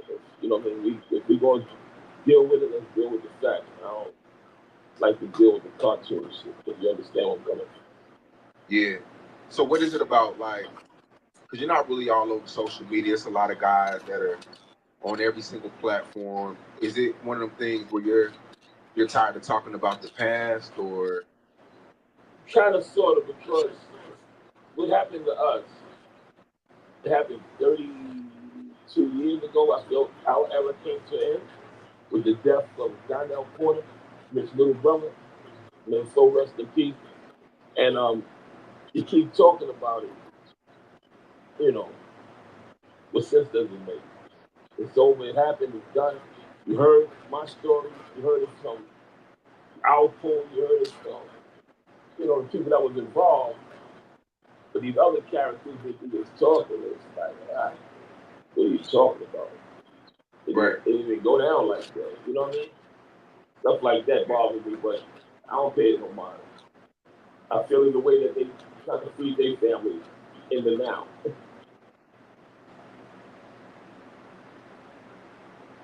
If you understand what I'm saying. One thing you said in a past interview that touched a lot of people, you said that you wish you never left the Cleveland. Fact. I feel that way because I kind of feel like it was my mind, by meeting Lulu, that made it, you know what I mean? Everybody want to hustle and shit. But the prices was good, the material was the best. And the formula that I came up with on how to sell that shit, it was a win-win situation where everybody wanted to get money. Fuck school, you know what I mean? And like Nipsey Hussle said, how could you reach him if you make it more than this teaching? If you understand what I'm saying. So that's the only reason why I say that. Like, damn, if I never left the Cleveland, maybe it wouldn't have got this explosive where the creeps and the suckers want to come in and do what they did. Kill, murder, rob, How old were you when you got fired at the Cleveland? 17, 18. And one day you're like going through clothes and you found the rock. It didn't really happen like that, but something like that happened. You know me, thinking to this dude, and he recognized me, knowing Rich, and he was involved with them. So through me, You feel me? Let me fuck with this kid right here. That's like that in the movie, so it don't be all long drawn out.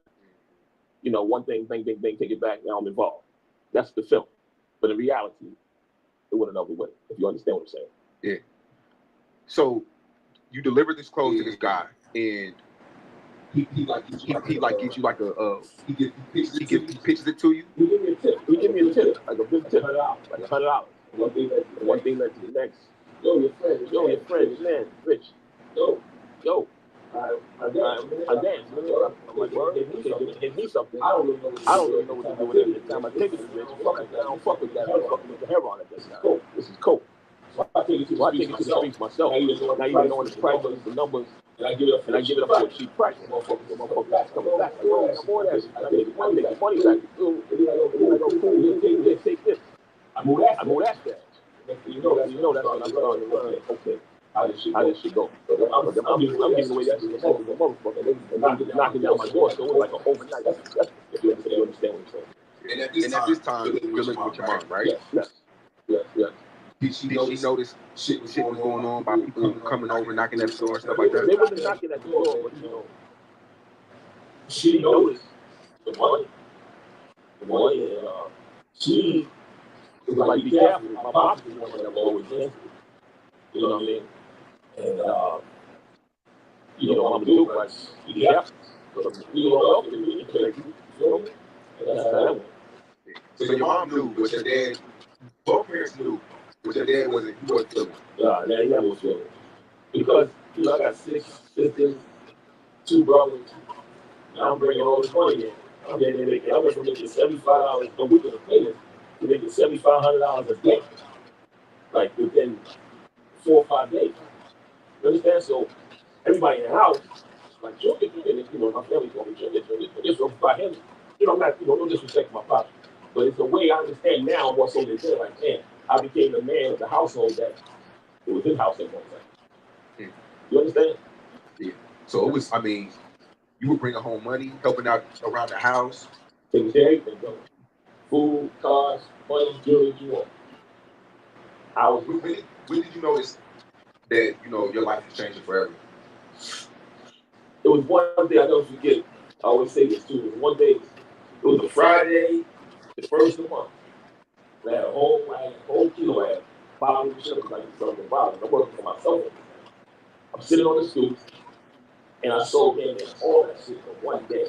I came out early at 6, I'm like, getting about 9 that night, and that shit was damn near all gone. I'm like, damn, it was $70,000. And one day by myself on the stoop, I was like, yo, this is crazy. I kind of like got nervous, you know what I mean? For real. Yeah. And what is Lulu saying at this time? I mean, he gave you a kilo, and you got it off in one day. He loved it, I'm moving. But at one time, he did kind of get like, hold up, where the fuck did you get this shit off at so fast?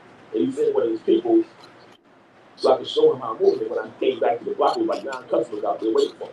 So his friend went back and told him, like, yo, he legit. You know what I mean? And Lulu was the direct connect to what, like Colombia or somewhere? Lulu, I think his connect was Colombia. And yeah, he was direct from him to him.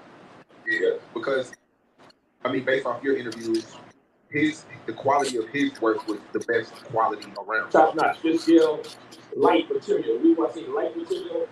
A kilo, the fake kilo, some people might use. The lighter the material is, the better you can sell it for a low price because it looks like you're getting a lot. But when the weight is less, you understand what I'm saying?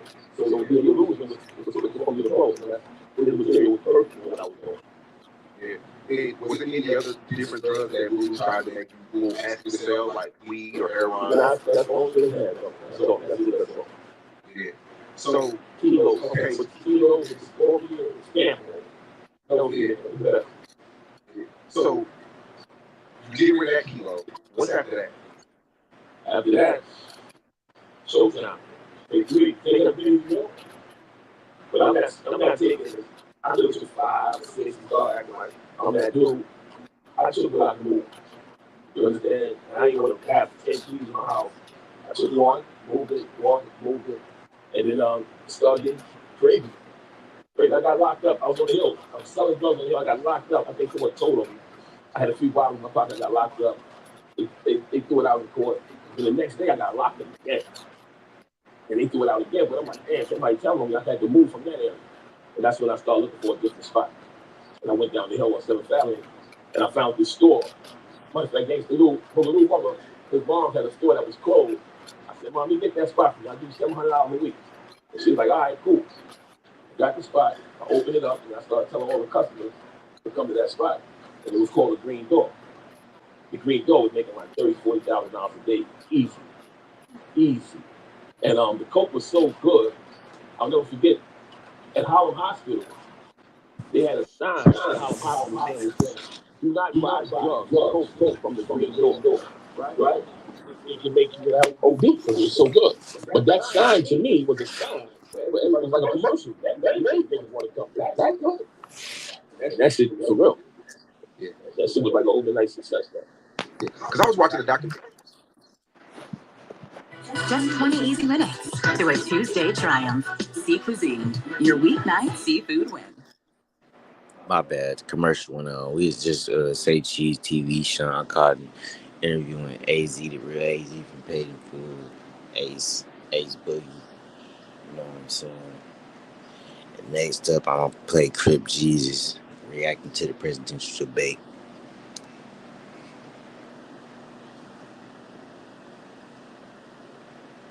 It's Murder Men TV, man. Like, share, subscribe to my channel. As high as possible. Yes, sir. They would hear about people ODing and want to take that drug. Definitely, brother. If you say like back in the day before us with the heroin, niggas be leaning, you know, not falling. They be asking, where you get that from? Man, where the fuck you get that from? You know, they high. That's what they be trying to reach, that high. So you're working the Green Door at this time, and are you still a one-man crew? Nope, I got niggas coming along now. I got Lou down with me, my man Stanley down with me, my brother down with me, my man Charlie C. You know, the hood, dudes that I grew up with. We all come together.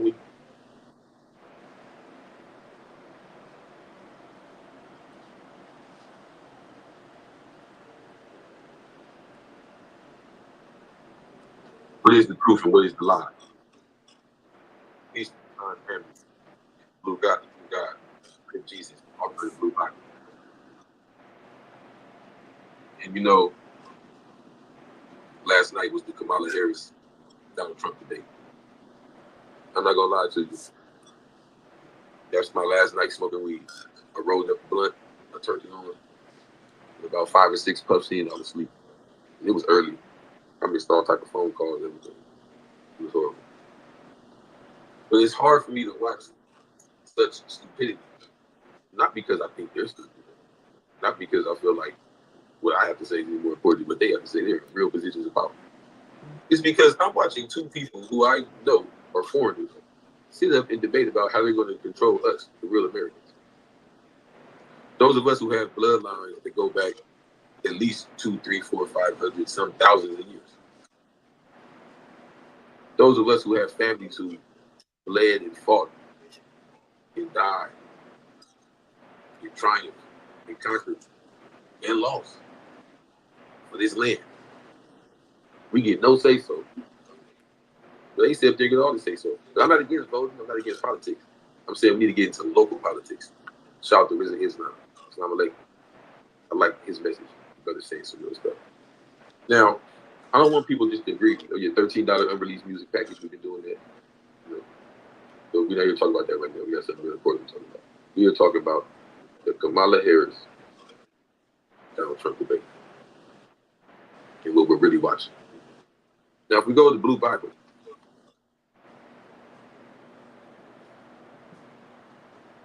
and we talk about how the white got started. So here we go, the white, like, no, you gotta understand, when you're looking at anybody dealing with a presidential position, whether they're black, brown, white, red, yellow, whatever, they're dealing with the concept of the white. Because white doesn't mean just, quote unquote, you know, a certain look.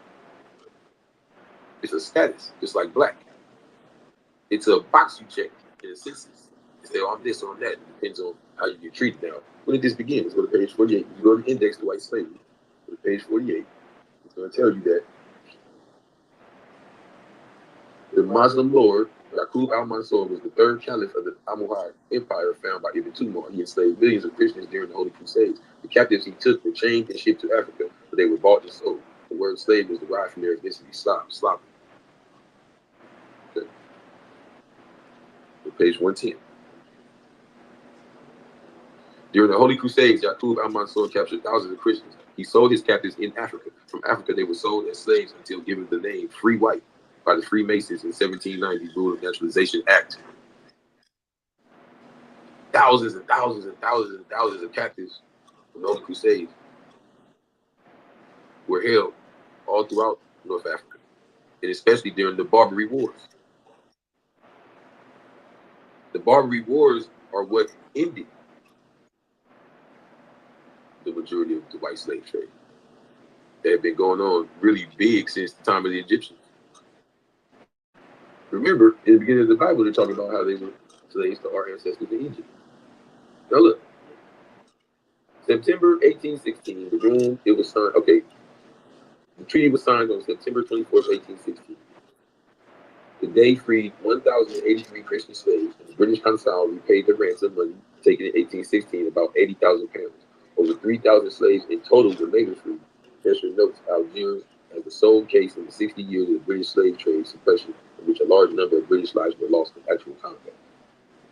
However, despite British naval efforts, it has been difficult to assess the long-term impact of the bombardment of Algiers as the day reconstructed Algiers, replacing Christian slaves with Jewish labor, and the Barbary slave trade continued under subsequent days. So here we go with, Caucasian British slaves, Ashkenazi Jewish slaves. Yes. Who we see in power now, because as it says in the Blue Bible, they were given the name Free White in 1790.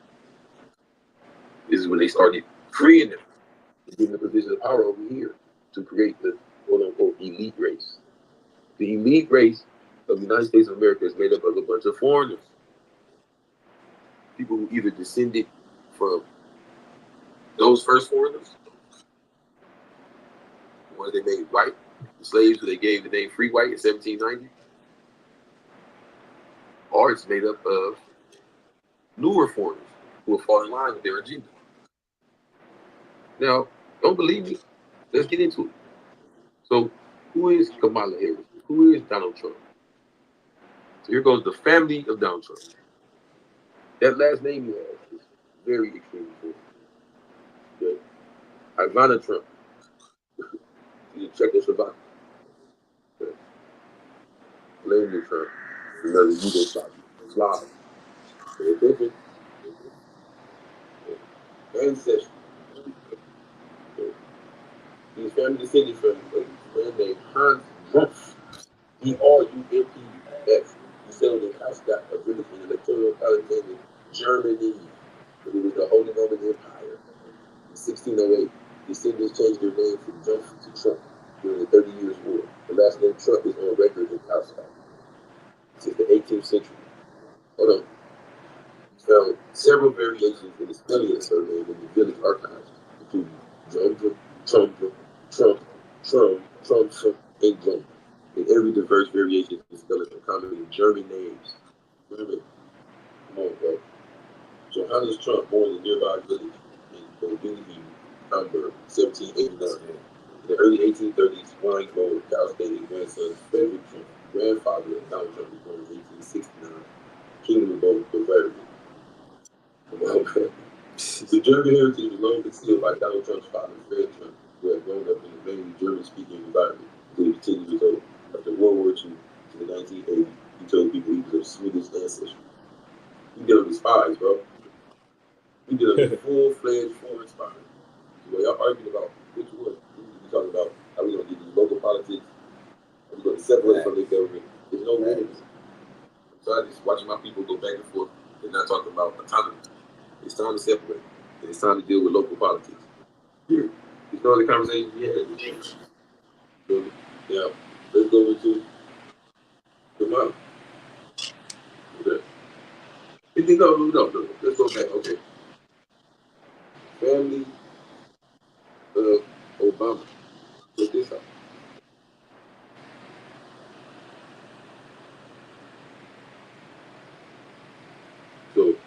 Y'all talking about the first black president. Like, he was descended of all people who've been here for all these years and have the true rights to the land, and we want to be able to finally speak for ourselves. That's not what we saw here. This was another foreigner being told what to do.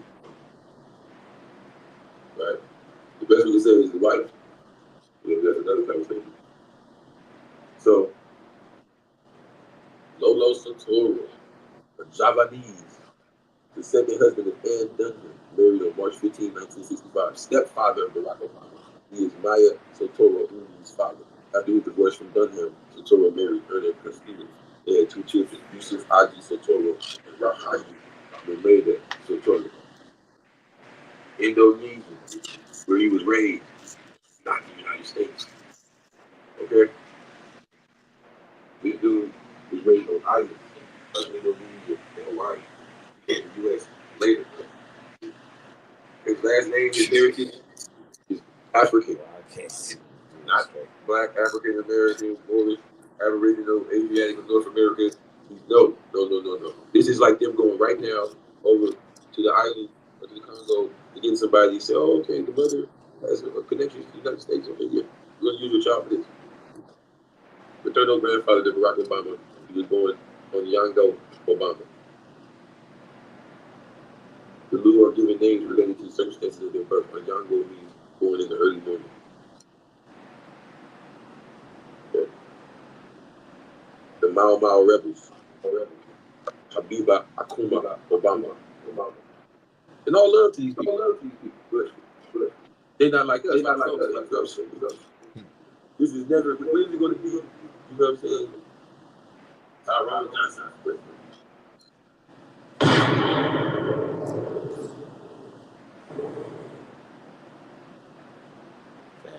Who's going to be, you know, Jacquees Washington for president?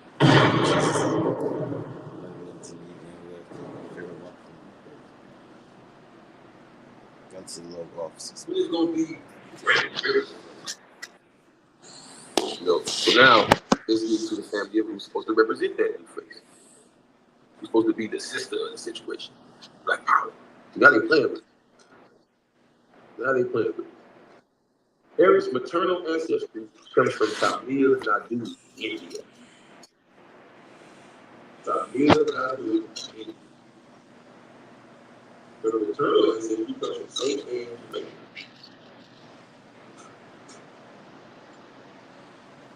Come on, man, these people have no ties to us. They are recruiting people to places. Yeah. Y'all been hearing about how they've been bringing in all these immigrants and giving them all this money? It's the same. That's the same way they started this country. That's the same way they started this country. Let's go to Blue Bible, page 102. The first people labeled white raided to the nations of North America and enslaved their own children. The plantations they built were sex farms, breeding grounds, but they used gimmicks to create slaves. This was their way of civilizing people. All nations that refused to be civilized were labeled Negro. The lands of the so-called Negroes were given away after the Civil War to create the New World Order. Daniel Freedman was the first member of the white nation to claim 160 acres of our land by way of the Homestead Act of 1862. This was after Abraham Lincoln attempted to deport our people out of America. Our names were given away after the Dow Rose Act in 1892. So they don't mind recruiting different groups of people. She is married to American entertainment attorney and law professor Douglas Emhoff. Douglas Emhoff. I mean, brother. Douglas Emhoff is the husband of Kamala Harris. He was born to Jewish parents.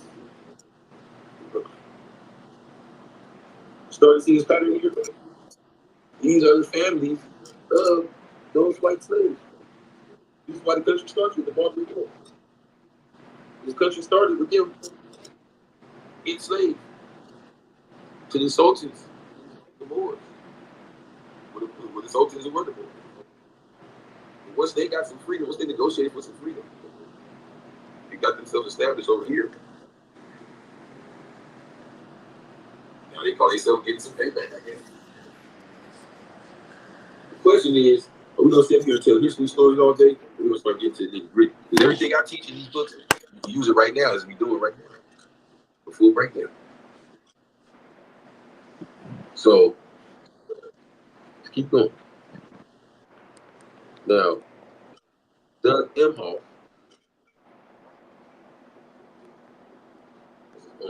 Check this out. He's the second gentleman. Okay.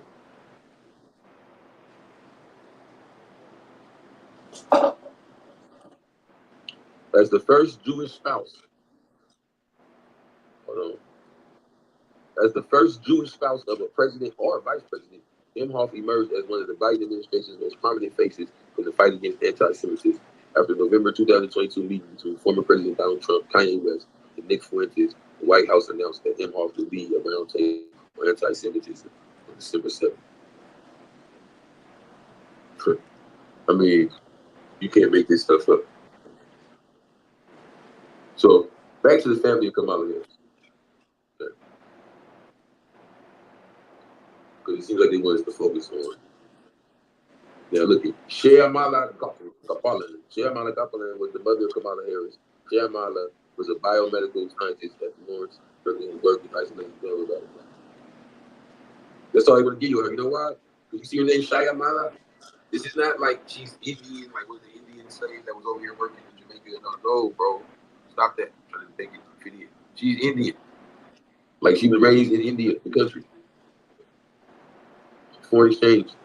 Whatever you want to call it. Just face it, bro. It's real. Okay. E.V. Copeland was the maternal grandfather of Kamala Harris. Copeland was a career civil servant, eventually served as Joint Secretary of the Government of India, Ministry of Labor, Employment, and Rehabilitation. He was later deputed to the government of Zambia and lived in Lusaka as Director of Relief Measures to help Zambia manage an influx of refugees from southern Rhodesia. Copeland and his wife Rajan were from Tamil Nadu, state and head in arranged marriage. Okay? These are not descendants of the Indian slaves in Jamaica. Like I've heard people say that too. Like, no, bro, these are foreigners. They have nothing to do with us trying to get some autonomy. Now, Donald J. Harris, on the other hand, the Jamaican. This is not what you think here. This is not a black Jamaican. No. Donald J. Harris is the father of Kamala Harris. He's a black Jamaican American economist and professor emeritus at Stanford University, originally from St. Anne Bay, Jamaica, of Jamaican descent. Harris was born on August 23, 1938, to Bob Crystal Harris and Oscar Joseph Harris. He grew up in the Orange Hill area of St. Anne Parish. Harris received a bachelor's. Blah, blah, blah. Okay, so this Harris brother is another twisted game right now. The son of Oscar Joseph Harris and Burl Christie Harris. Right, and they're going to say they're Afro-Jamaicans. Okay. Well, I just challenge you to look into that movie. You know, we're not going to make this whole video about her bloodline. But the point I'm telling you is, once again, we have people who have little to nothing to do with doing what we are, being recruited to rule over us. But Indian from Jamaica is born here, brought in to rule over us, who've been here for centuries, some for thousands of years. And a dude from a family from Germany just got here about a generation ago, recruited to do the same thing again. He already did it before. Let's see what they have to say. When President Trump were elected 4 years ago, and your opponent on stage here tonight often asks his supporters, are you better off than you were 4 years ago? When it comes to the economy, do you believe Americans are better off than they were 4 years ago? So I was raised as a middle-class kid, and I am actually the only person on this stage who has a plan that is about lifting up the middle class and working people of America. I believe in the ambition, the aspirations, the dreams of the American people. And that is why I imagine and have actually a plan to build what I call an opportunity economy. Because here's the thing. We know that we have a shortage of homes and housing, and the cost of housing is too expensive for far too many people. We know that young families need support.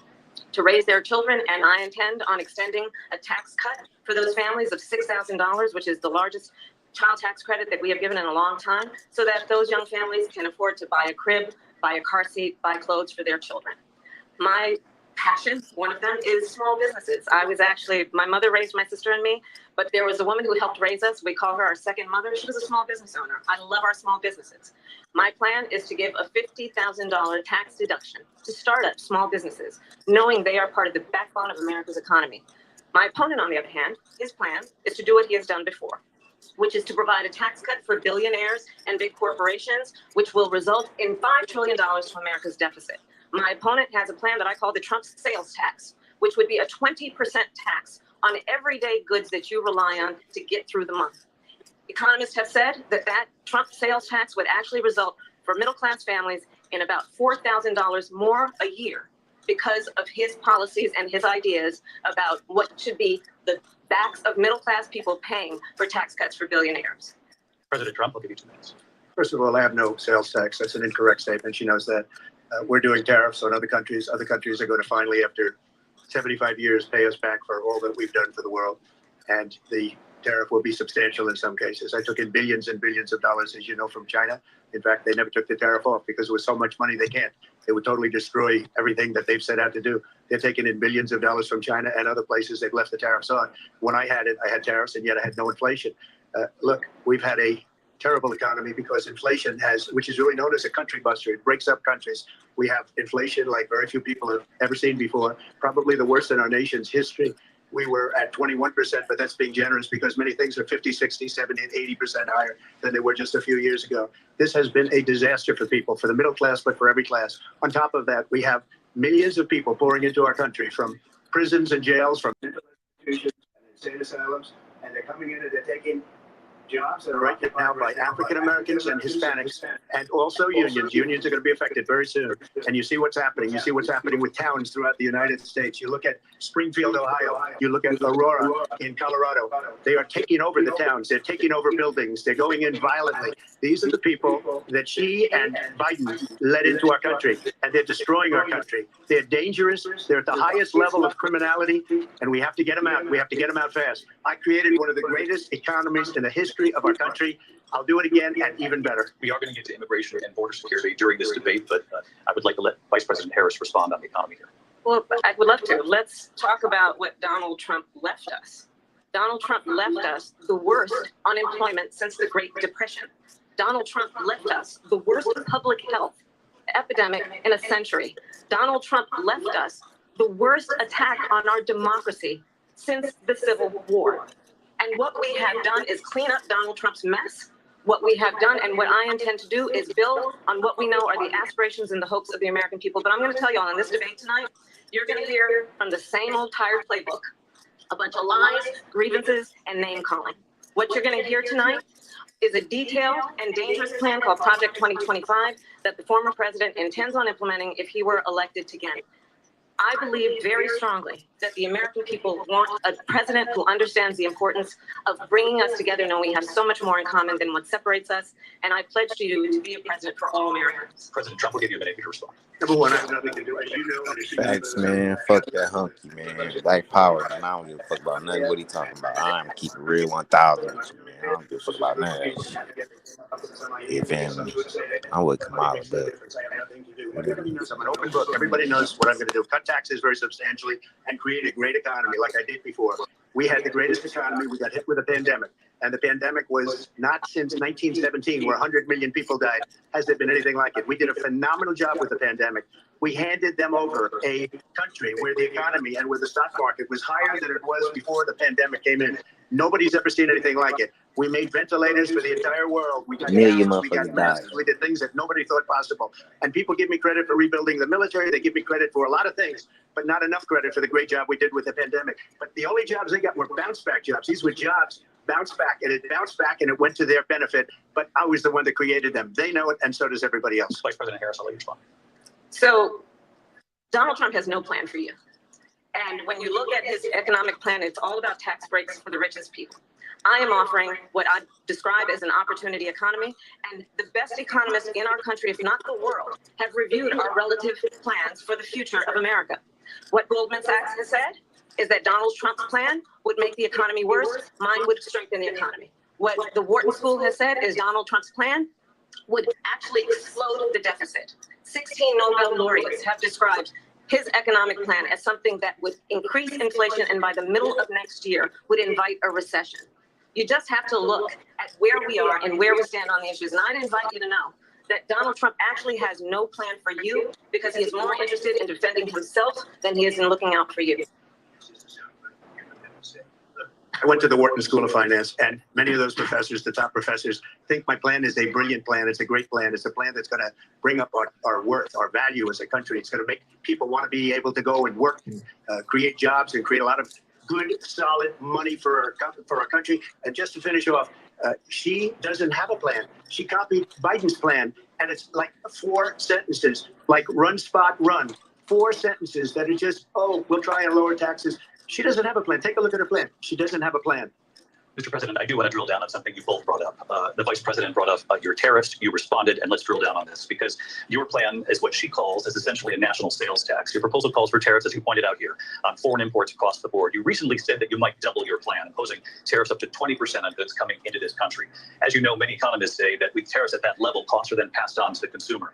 Vice President Harris has argued it'll mean higher prices on gas, food, clothing, medication, arguing it costs the typical family nearly $4,000 a year. Do you believe Americans can afford higher prices because of tariffs? They're not going to have higher prices. What's going to happen, who's going to have higher prices is China and all of the countries that have been ripping us off for years. I was the only president ever.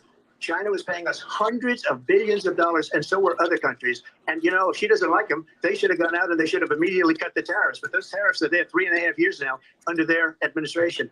We are going to take in billions of dollars, hundreds of billions of dollars. I had no inflation, virtually no inflation. They had the highest inflation perhaps in the history of our country because I've never seen a worse period of time. People can't go out and buy cereal or bacon or eggs or anything else. The people of our country are absolutely dying with what they've done. They've destroyed the economy. And all you have to do is look at a poll. The polls say 80 and 85 and even 90% that the Trump economy was great, that their economy was terrible. Vice President Harris, I do want to ask for your response. And you heard what the president said there because the Biden administration did keep a number of the Trump tariffs in place. So how do you respond to that? Well, let's be clear that the Trump administration resulted in a trade deficit, one of the highest we've ever seen in the history of America. He invited trade wars. You want to talk about his deal with China? What he ended up doing is under Donald Trump's presidency, he ended up selling American chips to China to help them improve and modernize their military, basically sold us out when a policy about China should be in making sure the United States of America wins the competition for the 21st century, which means focusing on the details of what that requires, focusing on relationships with our allies, focusing on investing in American-based technology so that we win the race on AI, on quantum computing, focusing on what we need to do to support America's workforce so that we don't end up having on the short end of the stick in terms of workers' rights. But what Donald Trump did, let's talk about this, with COVID, is he actually thanked President Xi for what he did during COVID. Look at his tweet. Thank you, President Xi, exclamation point, when we know that Xi was responsible for lacking and not giving us transparency about the origins of COVID. President Trump, I'll let you respond. First of all, they bought their chips from Taiwan. We hardly make chips anymore because of philosophies like they have and policies like they have. I don't say her because she has no policy. Everything that she believed 3 years ago and 4 years ago is out the window. She's going to my philosophy now. In fact, I was going to send her a MAGA hat. She's gone to my philosophy. But if she ever got elected, she'd change it. And it will be the end of our country. She's a Marxist. Everybody knows she's a Marxist. Her father's a Marxist professor in economics, and he taught her well. But when you look at what she's done to our country, and when you look at these millions and millions of people that are pouring into our country monthly, where it's, I believe, 21 million people, not the 15 that people say, and I think it's a lot higher than the 21. That's bigger than New York State pouring in. And just look at what they're doing to our country. They're criminals. Many of these people coming in are criminals. And that's bad for our economy, too. You know, you mentioned before, we'll talk about immigration later. Well, bad immigration is the worst thing that can happen to our economy. They have, and she has, destroyed our country with policy that's insane. Almost policy that you say they have to hate our country. President Trump, thank you. Lindsay? I want to turn to the issue of abortion. President Trump, you often touted that you were able to kill Roe v. Wade last year. You said that you were proud to be the most pro-life president in American history. Then last month, you said that your administration would be great for women and their reproductive rights. In your home state of Florida, you surprised many with regard to your 6-week abortion ban because you initially had said that it was too short. And you said, quote, I'm going to be voting that we need more than 6 weeks. But then the very next day, you reversed course and said you would vote to support the 6-week ban.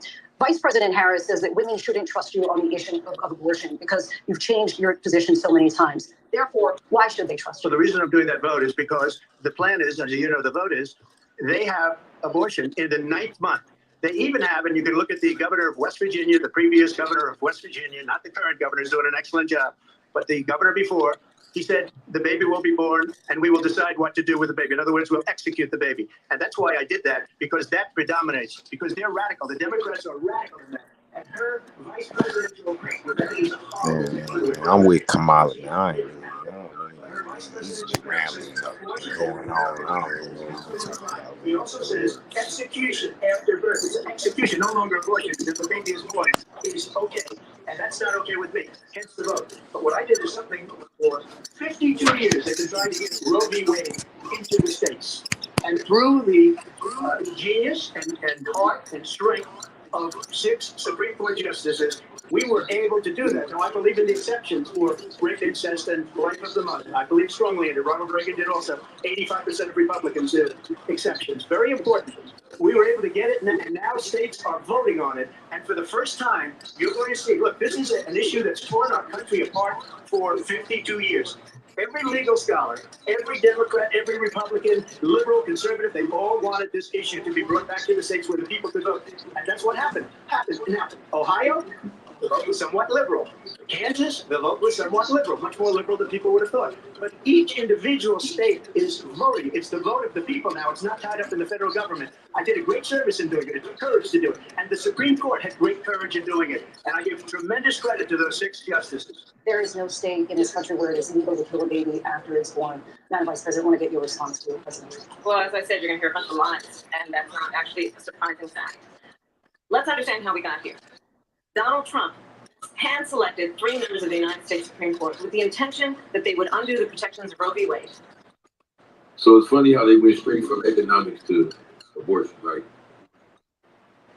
Come on, man, y'all playing with this, bro. This is why I say local politics. Y'all talking about y'all deciding who's going to be the Supreme Court judge and make the overall decision on Roe versus Wade at the federal level. It doesn't even affect state by state. And what's crazy is I've heard things like women flying to different states to get abortions.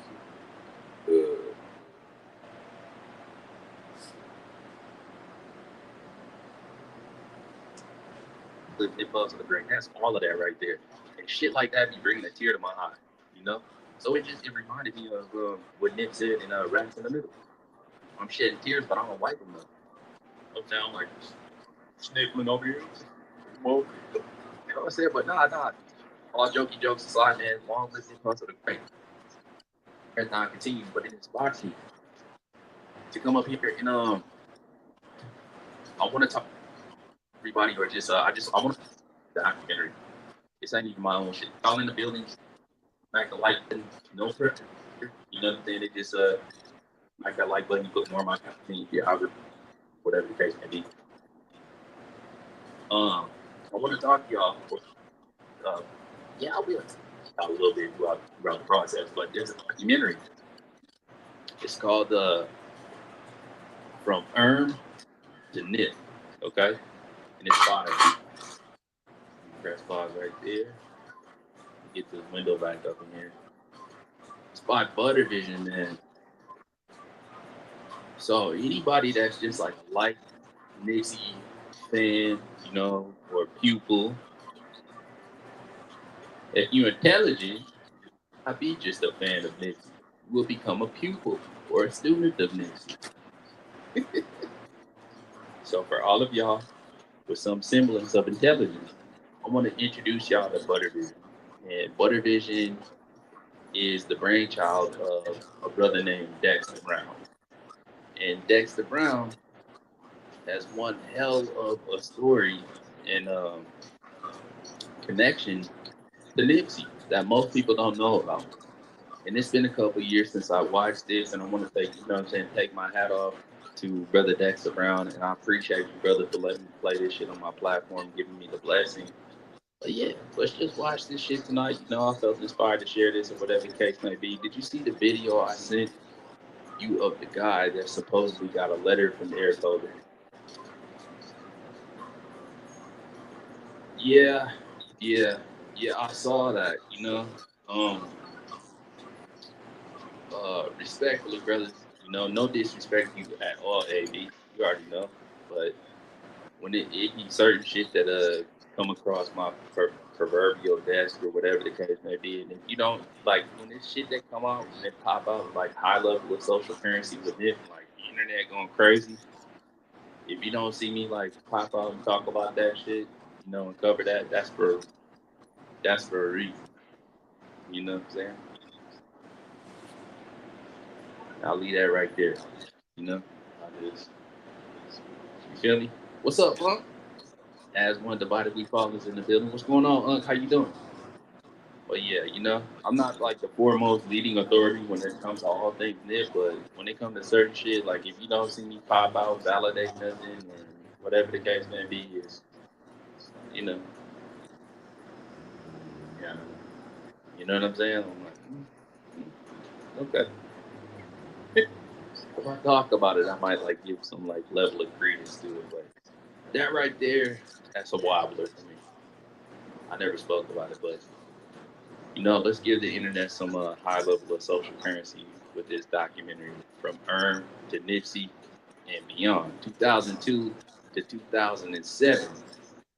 This is an undisturbed timeline, man, from Dexter Brown. Oh shit, I'm not subscribing. Like I said, the links for all this shit are in the description. Salute to you, OG Juice. All right, we're gonna take the slaps down. Hey, we gonna get right off into this. Hope y'all enjoy this. Christy, what's going on, sister? How you doing? All right, come on.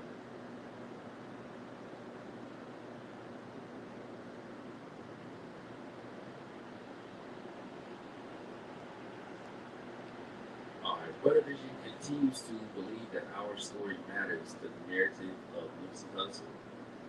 This is a thin slice of the endless Nipsey scroll from the Buttervision archive of undisturbed, digitally defined culture and content. Real reality, stranger than fiction.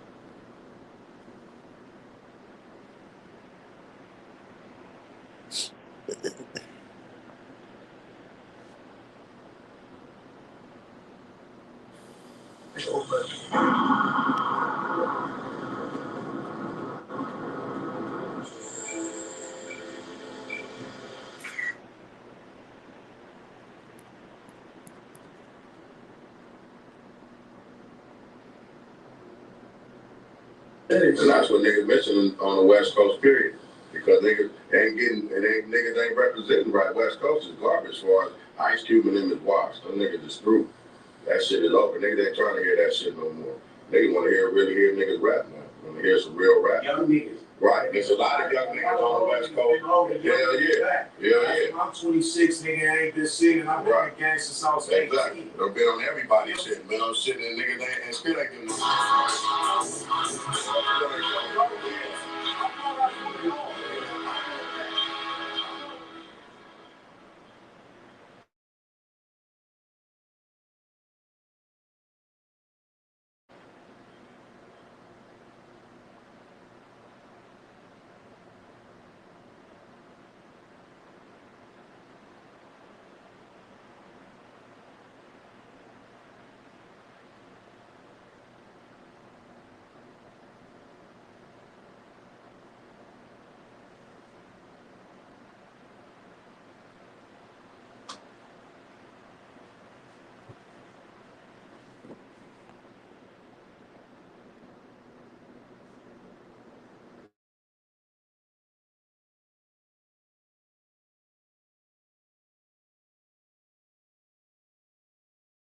Goodness with you. When I told you I couldn't lose, the people didn't take to you. What'd he do? Go at 50. 50 used a bitch. 50 let the nigga run with the G Unit West shit. Bro, it didn't work for you. So that's kind of them. They really doubling down on my point. That's what.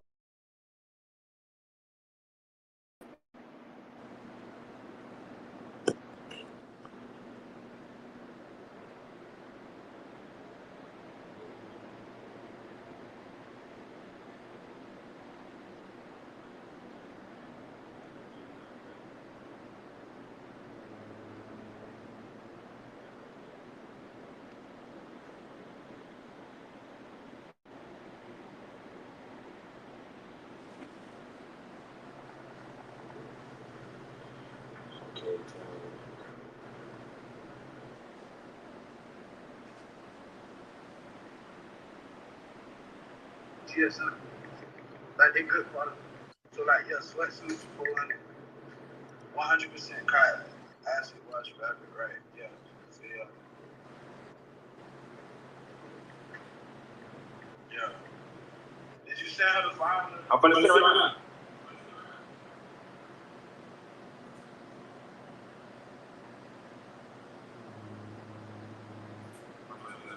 I go to my email right quick. I'm gonna go to my email real quick and get it for her and send it to her. Save it. What you can do is I can give it as a file. Yeah. And then on Alibaba, you can send it to us. So you don't have to email it to us. Oh yeah, you're right. That's why I got you.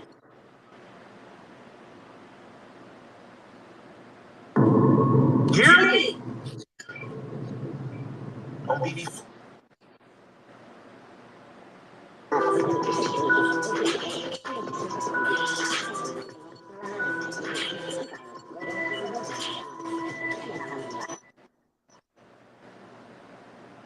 Across this motherfucking glass table, niggas that was with us, that was supposed to be tough and be popping it on the internet, broke off. You get what I'm saying? Yeah, passengers and females was still ever going, dead homies. Afterwards, the footage, we gonna drop part 2 of the footage when the nigga Wack was telling the nigga they blocked him in the car. Wack was telling them to move the car after he didn't move the car. Wack whooped him, stumped him out and everything. All that stuff. Yeah, so it's like, that's what happened. Niggas be thinking it and be thinking like we don't have, the footage and stuff like that. We have all the footage. The footage is niggas begged and really, was like, oh, this shit is getting dangerous, it's too much. And he left.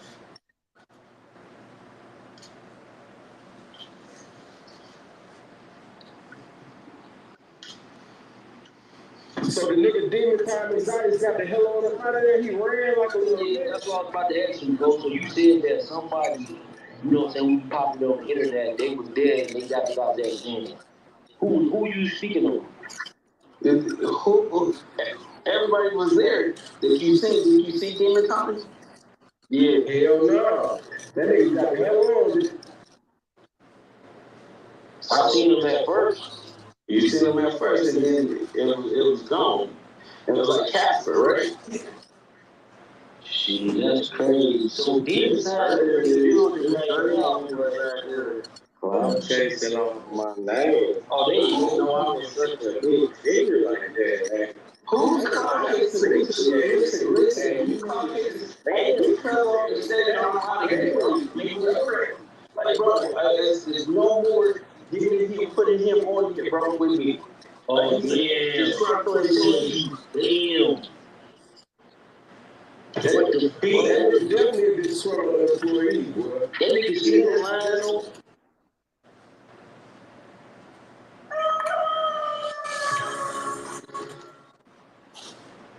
Fuck that nigga Big Chuck, man. But yeah, like I was saying, the Demon Time, he a bitch too and shit. I ain't got no hard feelings, but yeah, I'm sorry for you. But yeah, let's see, man. Happening next, man. Like, share, and subscribe. He still lying on me like on a day. I'll be like, why you make that and do that together? He should have made 1,000 videos there. That's why we don't get a nigga no voice. Fuck that nigga. Yeah, that's exactly like fuck Cuz because the clock chasing they want to jump on lying. You know what I'm saying? This nigga want to record calls like we don't know he's recording calls and acting like he was saying something. It's like Cuz is a bozo. You know what I'm saying? Yeah, that's what the internet saying is always trying to line him up, but in reality, he lying, trying to line y'all up because he want to put that shit out first, so we got to it with.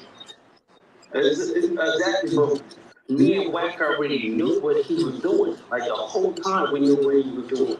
Wack, when Wack was even on the phone with the nigga, Wack texted me, I'm on mute, right? We texting each other or whatever, what to tell this nigga.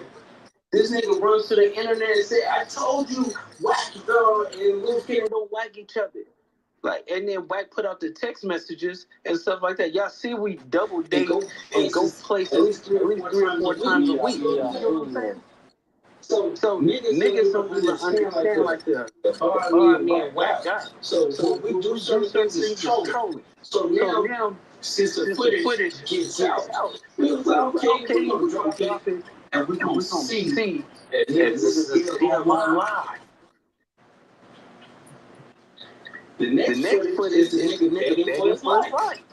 Acting Wack, please don't let nothing happen. Please. I say so.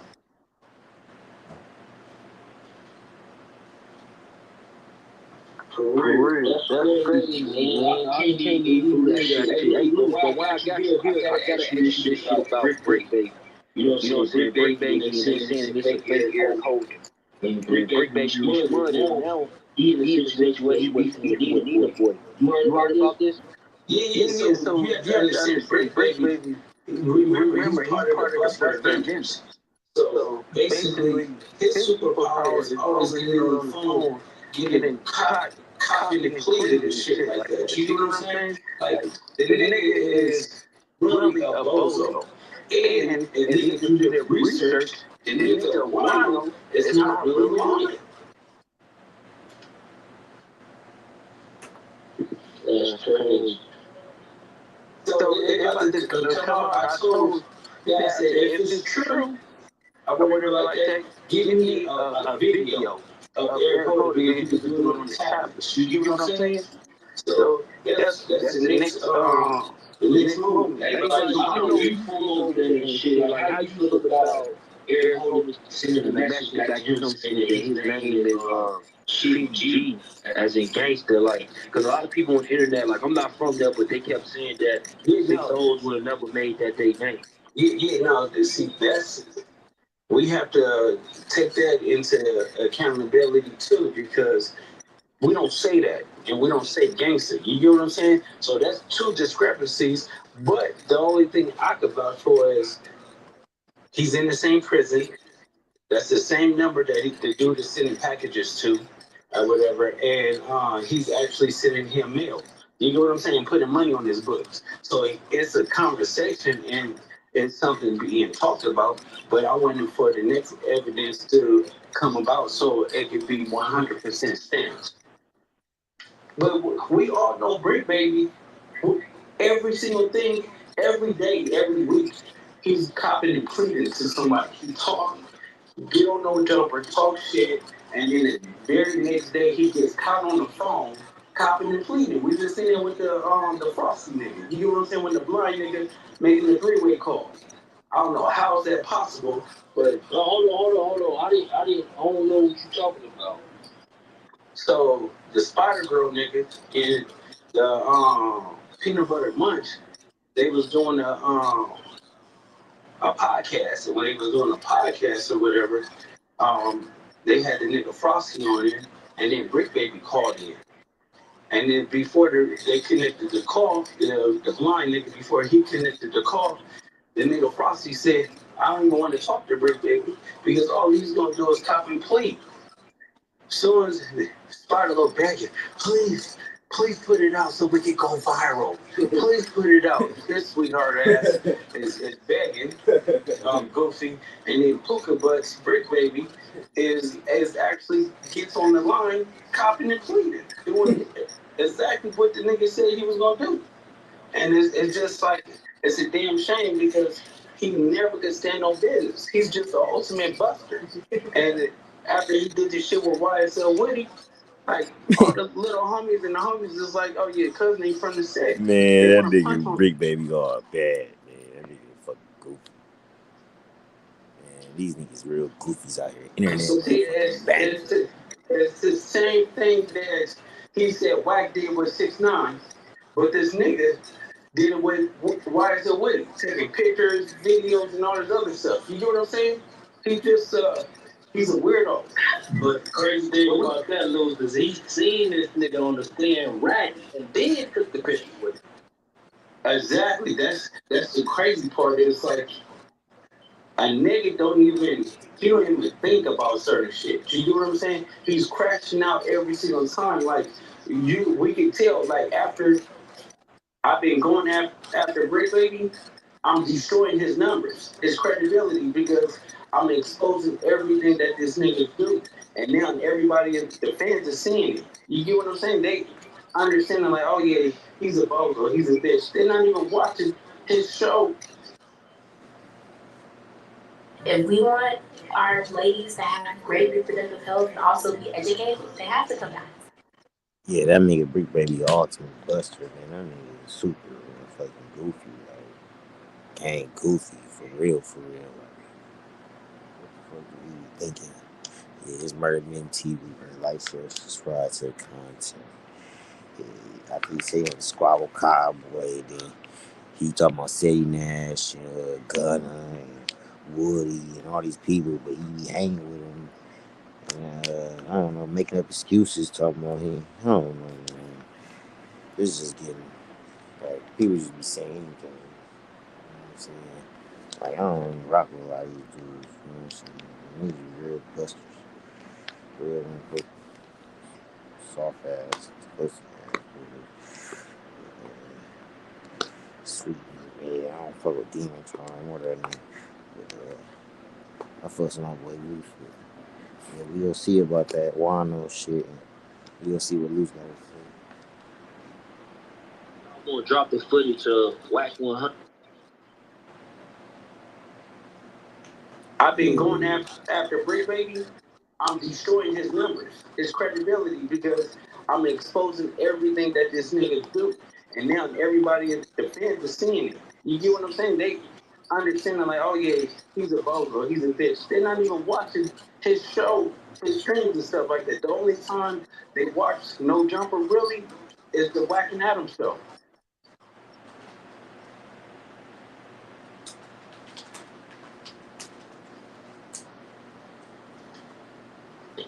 No, for sure. So like, hey Luke, you said that y'all want to drop the footage of Wack 100 put hands and feet on some dude like Doc Cosum, right? Yeah. So, you know, at the end of the footage, right? Wack yelling like, I told y'all to just let me talk to him, right?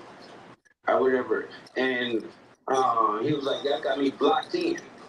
After that, the nigga already ran across the street. By the time he comes back, Wack talking to him, he said something slick. Wack stopped him. You get what I'm saying? Start putting his hands and feet on him. But that footage is going on BET because it was a real camera, like filming that. The other shit was just cell phone footage. Oh damn, that's crazy. I said that on my video. I'm like, sound like that show has that shit action packed, real. Bad in the Beast, right? Yep, Bad in the Beast, season 2 on BET. Yo, Luke, you gotta give me a scene in there, man. I don't want to fight though. I don't want to fight, my boy. Yeah. All the problems to fight, my boy. You want them all to fight. No, we wasn't even. It was already like 3 fights before that. You get what I'm saying? Before the cell phone footage. So it was like we don't be trying to have niggas fight. You get what I'm saying? It just certain shit. Niggas be drinking, talking shit, and then it's like we all street niggas. The only non-street nigga was there was Demon Time. You get what I'm saying? Yeah. And then he begged for his life. So it's like I had to check the footage. You get what I'm saying? I checked the footage. I'm like, let me see if White this Captain. Dead homies he wasn't.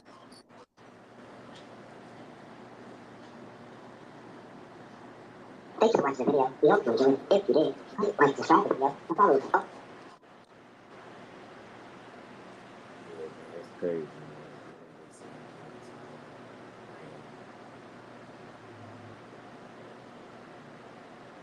That's crazy. Child loose candy.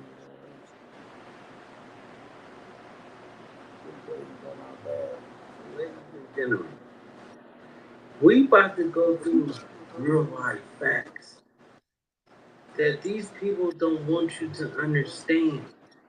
They don't want you to say. They want you to be thinking a certain way. Right? Let's start off with hookah butts. Brick baby, sweetie, you get on the phone and you popping weed every single time. They set you up again. I told you the superpower is getting on the phone. And everything. You just said that you didn't want to do you. You wanted some witty. But Puka Butts, you taking pictures and videos with him. Puka Butts, this is what you doing. And you trying to know. Look, the interview wasn't supposed to do because thug at your man. Rise and fire.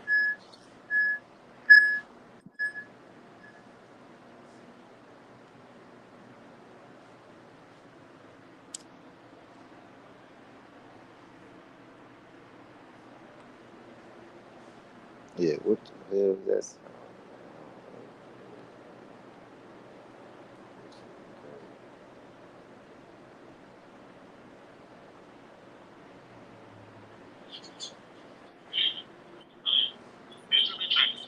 Reporting live from Canada, California, Trap News Network studio.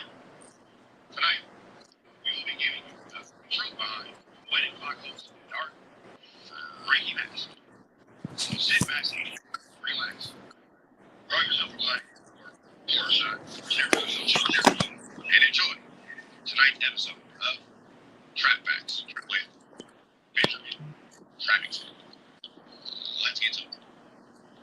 As some of you may not know, the wedding, Frederick, possibly, maybe, just maybe, David Blanco, has had a lot of mystery within his history.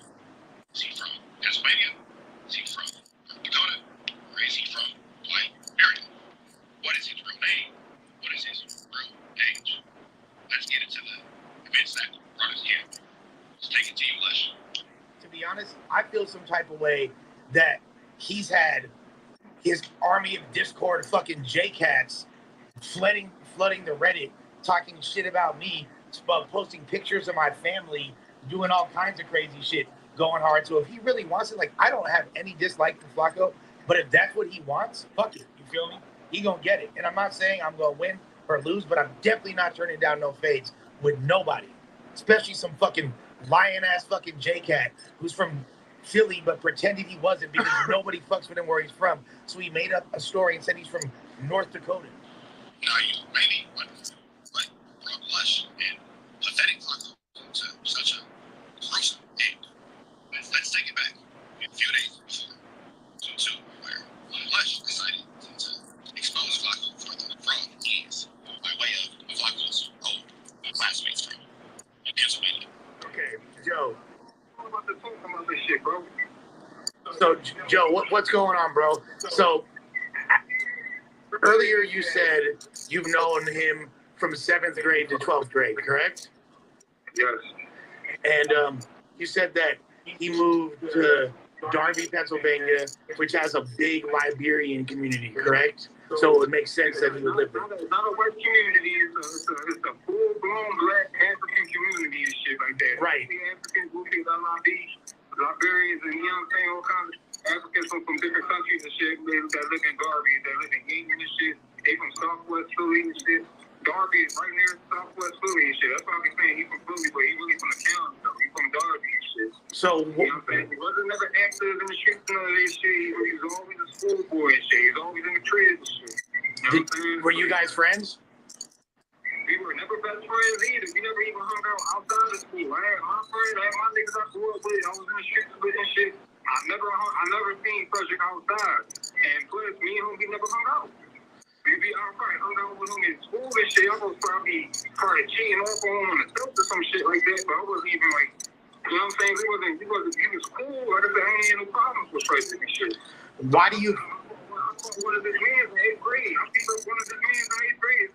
One of his homies and shit. Why do you think he's lying about his name and where he's from and all of that? Like, why do you think he's lying about that? This is interesting. Why would Flacco lie about where he's from? His age, as well as his name. This is where No Jumper Reddits begin to get off the gizzle for honey. When they come up with an idea that Flacco is actually David Jala. It's a very specific accusation for a very specific individual. We'll get into that a little bit later. But let's get into what the Reddit has to say about this David Jala situation. One person says, apparently, Flacco's convicted blank brother, David Jala, has multiple names, changes, and one of them being Frederick Jala. Is Flacco actually David Jala in hiding? Another user says, Flacco is David Jala. That's why he has multiple identities. Nobody can confirm his date of birth. He's a fraudster and a scammer. He is David Jala. He didn't want anybody to know about his past. Another user says, exactly. Once you go down the Frederick Jala, David Jala YouTube rabbit hole, it's very easy to come to the conclusion that Flacco is David. Interesting. Let's take it back to you. Lushman. Why I think he lying? Yeah, why do you think he's lying? I don't know. I think he probably looking. I think he just didn't want something coming back, biting him in his ass or some shit. I think he probably got some skeletons in his closet or something. Cleaning out my closet. Like I said, I just seen a video of him on Camp Capone News or some shit. And he was talking about he from North Dakota. He was never from North Dakota. He was always from he was from Darby. Now it's very important that you pay attention to the next few clips because this is where the trail of lies and lies all begin. Let's see what he told Camp Capone. Over to you, Camp. I think it's probably briefly, like a few months or so, and then we moved to North Dakota. Already, I think 2002, I was like 3 or 4 probably. If that's the case, why does Henwood High School in Pennsylvania have you on their alumni list of the class of 2008? There you see him. Frederick Jala. Frederick. Or possibly David Flacco. Why would you lie about your age and when you, in fact, moved to Darby, if that is the truth? North Dakota, okay, was there a city or was it like a Fargo, North Dakota? What is it? A Fargo, North Dakota. Okay. Okay, and if you lived there your whole life, growing up and everything after that? Yeah. What was high school like for you there? Bro, high school was crazy, right? Because in high school, it's kind of weird, right? Because in high school, I was like a kid where teachers hated me, right? But I've never seen just like anybody, right? Where teachers and the kids. Mind you, he just said it. 2002. He was 3 or 4, or possibly. Let's see the lie he tells behind him. you in Philly for? So I was in Philly for like 5 years. Okay. Right? So you was in North Dakota for how long? So right. So like here. So I. Wait a second. Let's play back that Jam clip if we can. And then we moved to North Dakota. Already, like I think 2002, I was like 3 or 4, probably. I came there like towards the middle of 7th grade, right? So you tell Jam that you left Philly at 3 or 4 years old in the year 2002. Even though we clearly saw you graduate high school in 2008. Can you tell China a completely different life? Interesting. Back to you. Are you saying he never lived in North Dakota? He said he moved there afterwards. He said he moved to North Dakota after. But he didn't. His upbringing wasn't in North Dakota. That's what he's saying. Yeah. He didn't move to North Dakota. He moved there like 2017, 2018 or some shit like that. Because before he said when he was 2001. Yeah, he all on my Facebook and shit sticks. All this ass Facebook and shit sticks. All this ass Facebook and shit sticks. All this ass Facebook and shit sticks. All this ass Facebook. The people that I graduated with, they all say like they all know this. Now it's clear to see that today, Frederick nominated Flacco as a part-time, keeping up with all his multiple lives. We see that he has two lives already. Went to Camco and went to Cardinal. Before we get into the lie he has told to T-Rail is he in, I like you. Let's show the first and the third. Roll back. Philly, like probably like briefly, like a few months or so, and then we moved to North Dakota. Already, like I think 2002, I was like 3 or 4. How long was you in North Dakota before you went to Philly? So from 2 years old to about 11, right? Okay. Were you born out there? Yeah. So what was the sign of here? I like 3 years old, like 2002.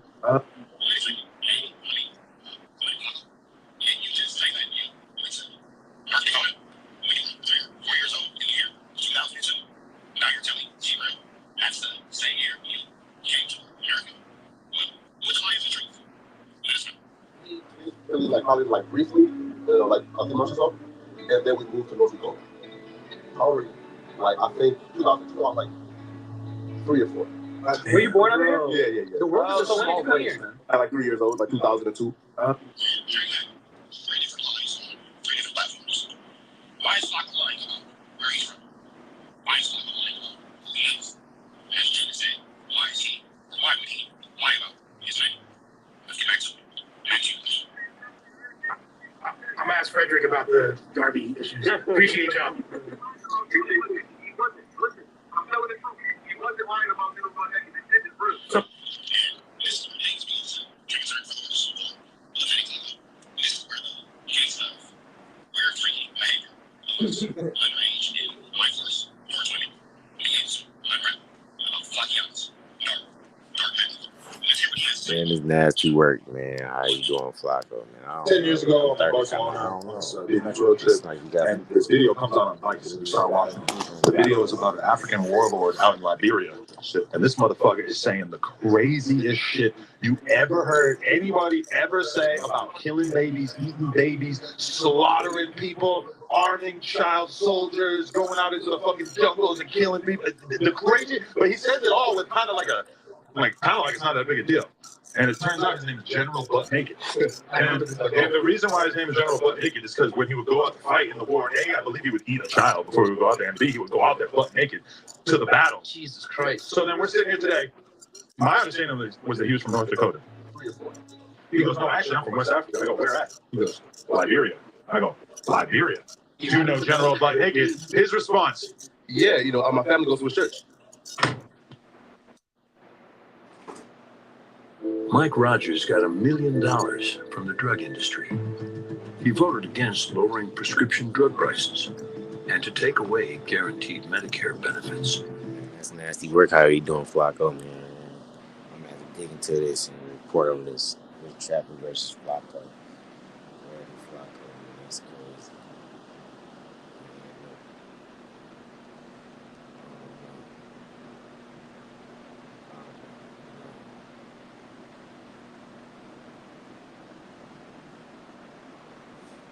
I don't freaking know.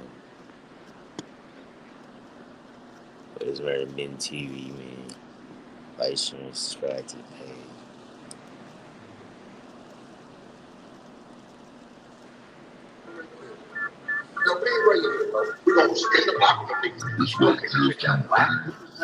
Calls out NBA YoungBoy for telling BG, Bootsy, and Finesse 2 times. What?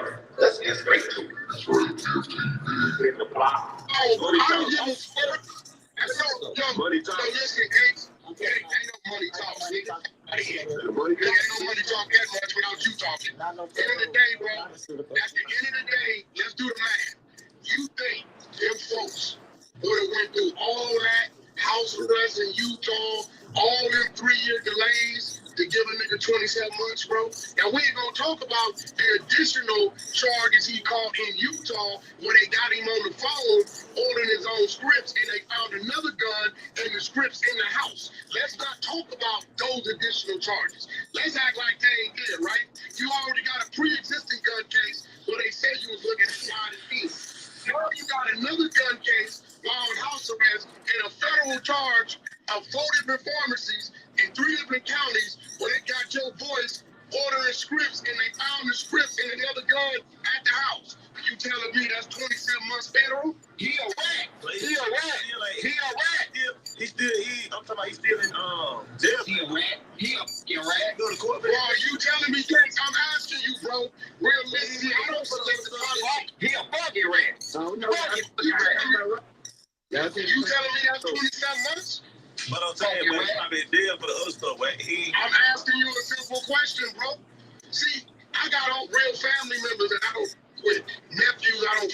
Like, why did you do that? That'll hurt me, boy. I ain't gonna put top, man. I ain't gonna. I'm asking you, bro. He either snitching or bending over. One of the two. One of the two. One of the two. Making up shit. Y'all got evidence, y'all making up shit. One of the two. No, wait. Yes, it's evidence. We watched him get arrested and the charges filed. Listen, he was already on house arrest for the gun in Louisiana. Fighting in the feds, right? While he's on house arrest, he gets raided in Utah. They find a gun. They got him on voice record, ordering over 48 different prescriptions. They got the prescriptions in the house. How about T.I. How about T.I. I'm done? He got caught with head of snitch. T.I.'s a rat. 12 months ago. All right. He did a commercial. He did a commercial. All right. I told them that. I told them that. I told them that. All right. I ain't seen no paperwork. 12 months in a day for machine gun. We got the paperwork your gates. We got the paperwork. Gunner did a red commercial before he got arrested. Look, we got the paperwork, bro. Look, with the FBI, the wiretap, this nigga buying the guns, buying the silencers, buying extra bullets, buying extra clips to where they made the arrest right there. Right, went back to his house. He had a safe that was activated by his palm print. They found more ecstasy and more guns. And the nigga did 12 months in the day. A silencer bring you a dime by itself. I'm sick of these guys. I'm sick of them. What you tell him though? You know, we told him we know y'all know the mandatory minimum. Yeah, someone said that's funny. Hey, hold on, I gotta ask you a question. He got the mandatory minimum. Hold on, I gotta ask you that question. If BG's still a rat, you still think you're a rat? I know you're right. What you mean? Hey, bro,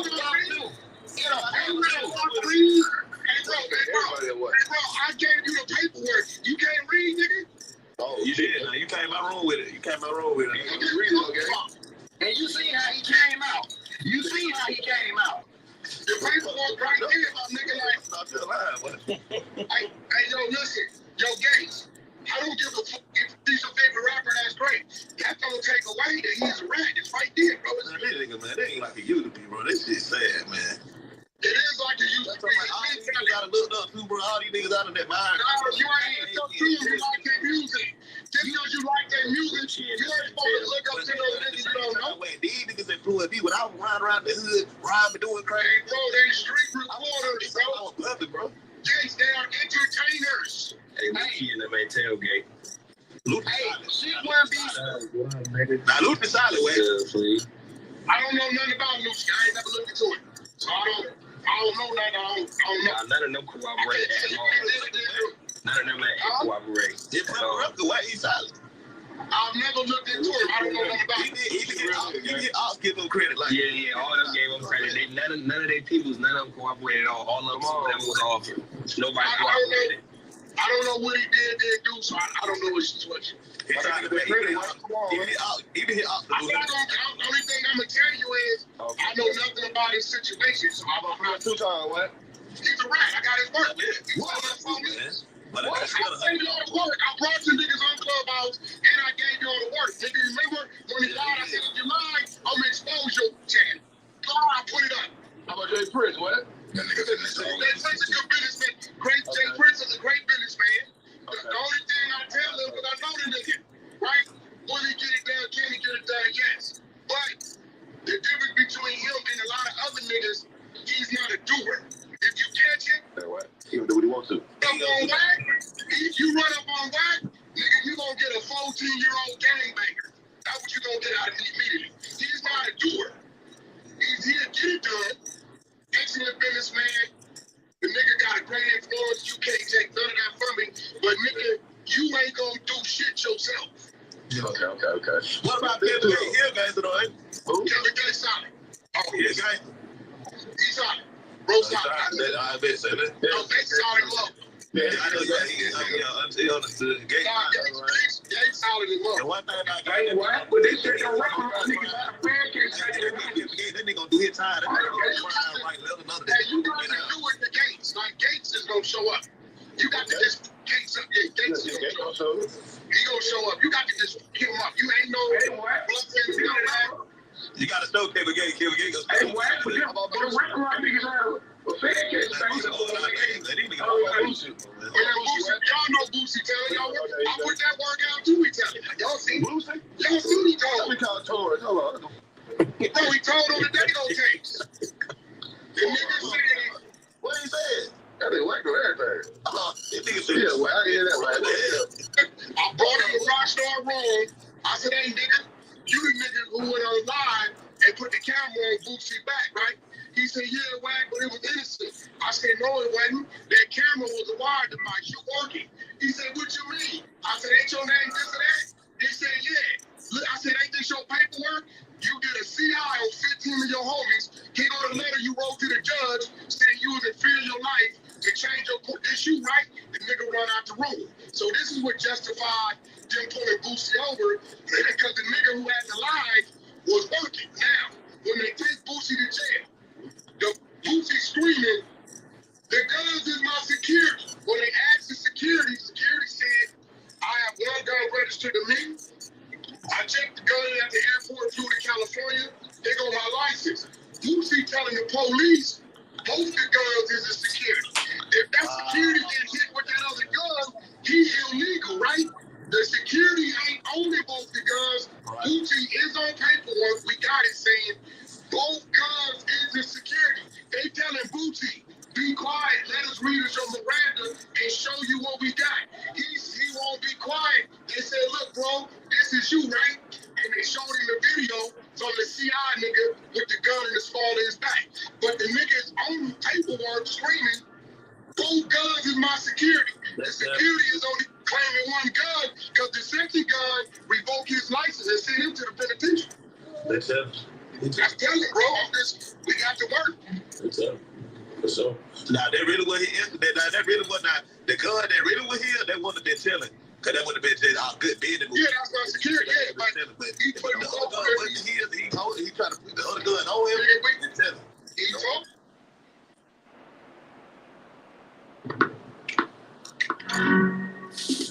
Okay, Toto.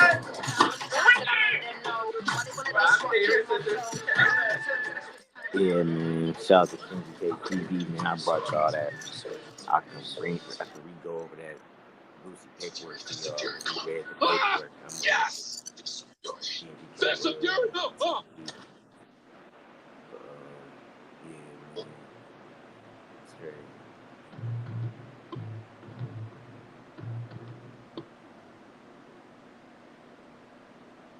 Talking to Loose Cannon and shit. And Cannon was like, nigga, I was just out of Philly and shit. So he went to go say, who you was in Philly with? He said, I was in Philly with Cooley. Talking like, man, Cooley ain't on much, they don't do nothing, and they don't be around and all this other shit. So right after that, that's when I went in on him in my job. That's how that whole shit started. You can bring the nigga in the room. Now he can't. He did Clubhouse one time when Level cracked his ass. I think Level cracked him up. Yeah, Levels from Philly.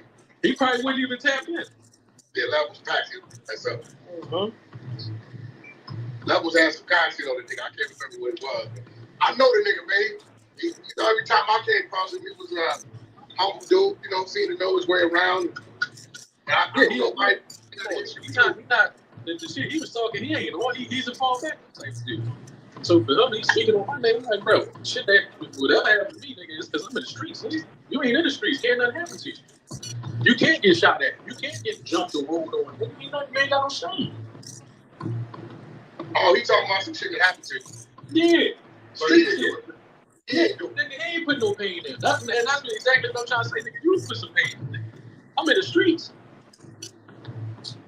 This thing is clean. You're not even certified to be talking about no street shit. So you talking about that shit, that all these that video that nigga posted and shit?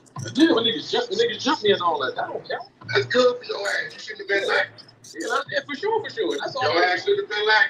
That's all that shows. Your ass shouldn't have been like. You nigga. Yeah. And all they teach you is to move pillars and to move shop. Yeah, you right. Hey, listen. I'm powered by paranoia at all times. Thanks. I bet your ass told yourself when you looked up, you said, "Damn, I knew I should have had my shit." Yeah, for sure. He like, listen, nigga said, "Let me take this ass for me. I know it's coming. It's five of these niggas. Even if I whoop the first one, it's gonna be worse on me. Let me go ahead on throw, get punches and balls out." Hey, no, man, listen. You know, niggas gonna get the best of the footage. Niggas ain't gonna get when I'm fucking niggas up and catch the one nigga. Niggas gonna get when they get the best of me. You feel me? Niggas not. Oh, no, they ain't showing that. Yeah, niggas ain't gonna get what you taking when you swapping out the one nigga and you got on more than one nigga. Niggas ain't about to post that footage. Nah, they ain't gonna show that. You feel me? I think there's no up in the streets though, man. Shit like that happen. You feel me? He's not certified to be talking about shit like that. I remember the last time some shit like that remotely happened to me. I never forget. My brother said, "Go to the store." Remember they used to sell weed bags with all the little bags in the bigger bags? You know, he said, "Man, go get me some weed bags." Yo, I pulled in the parking lot. When I tell you the liquor store door is 9 steps away, I said, "Fuck it, let me run in here real quick." I got the steel-toe boots on, keep the Jeep. You know, we with the two short khakis and we sagging back there. Yes, sir. And I'm gonna run into that door real quick. I laid a 380 under the shit. As fast as I ran into the door and came up, them niggas was sitting on the trunk of my car. It was 4 over this, it was 4 right. So now, here go my option. I got to go through them to get to the car. Or the homies is 5 blocks down. I got steel-toe boots on. I said, "Get me badass man." I told the 5 blocks away. I was out of there. So now I'm telling myself now, them niggas is fuck off on cat like that. They showed us love. I guess they knew. You know them niggas get down that block. What it is. So they got up out of it, but niggas never did. But I'm Philly with Quilly, and the nigga carrying the long sticks. He ain't gonna catch him like that again. Shit like that no more. Hell yeah, I was messed up and everything, can't everything. I don't even understand why these niggas be popping. Because, that's usually like that. He usually don't do internet shit. That's why I couldn't even understand when he was going back and forth with Cam, talking shit, raising his voice. I couldn't get that. Yeah, he usually don't. His voice don't go past 5. Yeah, he usually don't do that. That's why. Hey, you trying to? He's clout chasing. That's what he's doing. That nigga voice level don't go past 5, man. The volume 5, man. That nigga was on that joint yelling, but you on 10, man. That's not real. Yeah, so that ain't him. He don't do that. He don't do that. That's so different. And what we got in his life and career right now, whatever fast he ain't cut, he ain't going back to get it. I believe that. But see, the thing is, Meek Mills is very polite. He was a very good gentleman. So I don't understand like why he even boasted in rapping. He was a sweetheart. I mean, that was like was Todd there that night? Was Todd there that night when that thing happened? Because I don't even know who was there. He had like 9 niggas there. I'm pretty sure Todd was one of them. I'm pretty sure. Was all like moved to the side. I didn't even get to have to take it off his neck. He started handing it to me on dead homies. Bro, first of all, you a gangster and you did that. He let 6ix9ine run down on him and get the drop. That's what I just said. I said, Todd, you let that run down on y'all, bro. They got mad at me about that question. I said, look, bro, once that nigga Meek took it upon himself to say, it's on, boom, boom, boom, boom, boom, you this, you that. That nigga 6ix9ine got the call, bro. That Meek knew where they at. Now, let me tell you what's crazy. 6ix9ine got some Haitian niggas with him. He got the undercovers with him. So when they said the police said, nigga, the Haitians called me, they said, what? We was with 6ix9ine, wasn't no police with us. They had to be with him, my nigga. 6ix9ine we ran down on the nigga. You all that, oh, not here. No, that ain't how that work, nigga. When you say it's on, it's on. Well, Me, I sit there wondering, like, how the 6ix9ine did his drop? Nigga, they called and told him Meek was over there. He pulled up. The nigga got pulled up on by 6ix9ine. I don't know why, nigga. He got pulled up on by 6ix9ine, bro. 6ix9ine, he spit on 6ix9ine. That nigga, bro, listen, man. The nigga said, because remember, I put up, I said, street nigga 0, snitches 1.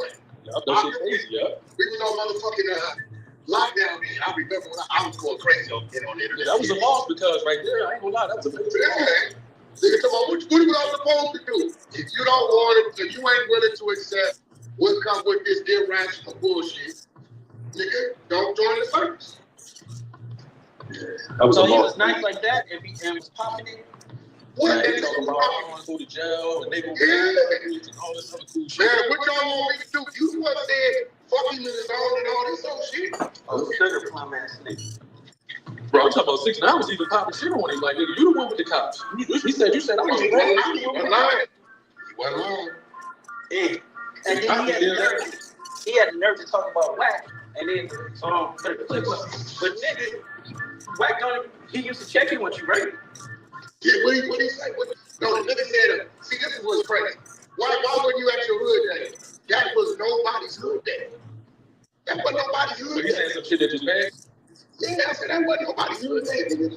Well, he already got the call. He said, they called me. I said, man, get that pass from the nigga. Why the nigga want to come over and make that nigga pay y'all and take that nigga right on over there, man? So I can laugh at him. Where you at in your career, you want to pay a nigga to go somewhere there.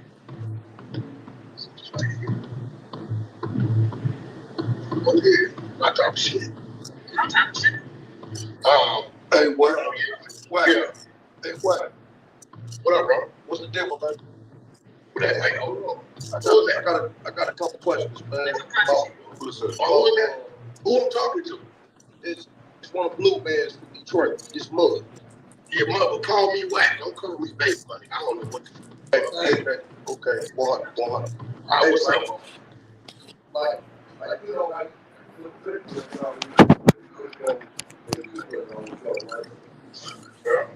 so how come all these other things speaking on broke names and they ain't producing no? Which one you talking about? You talking about Meech?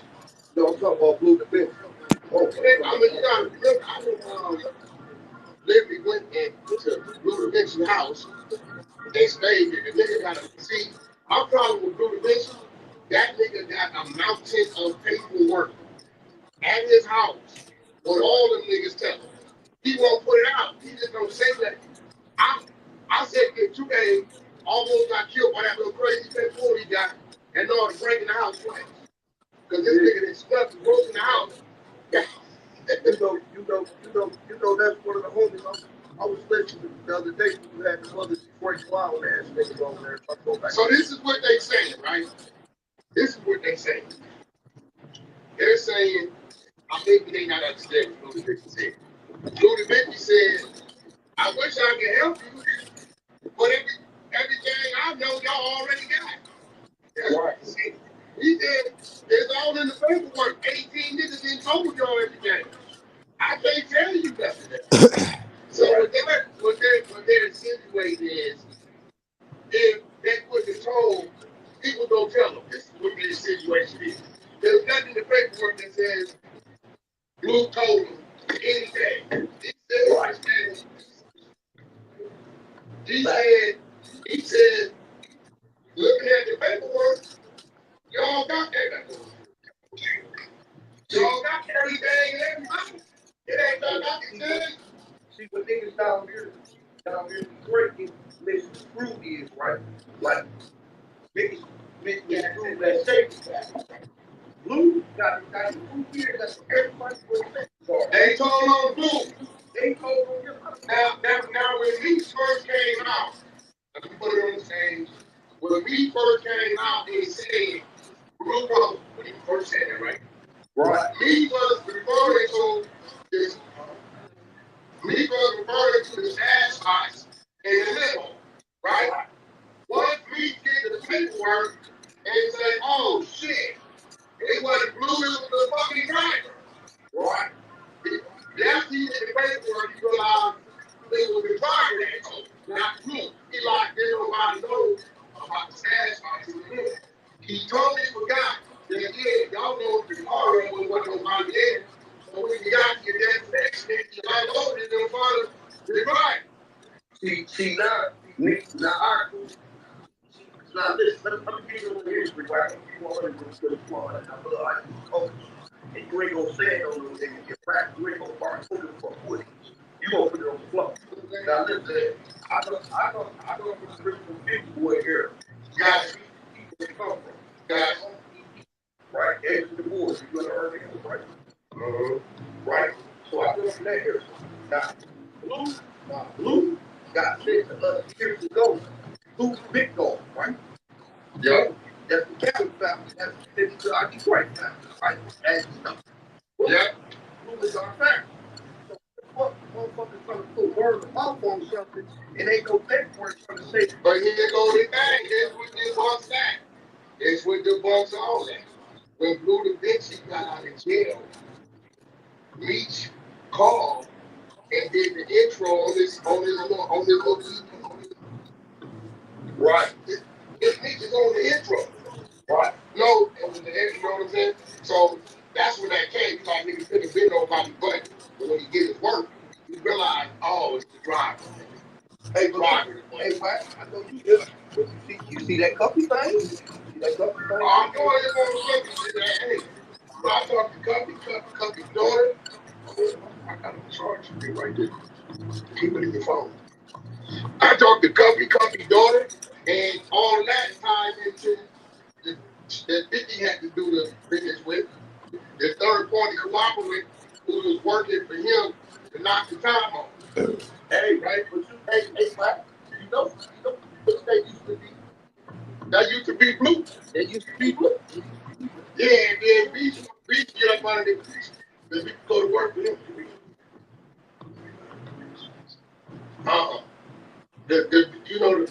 Get up under the go to work.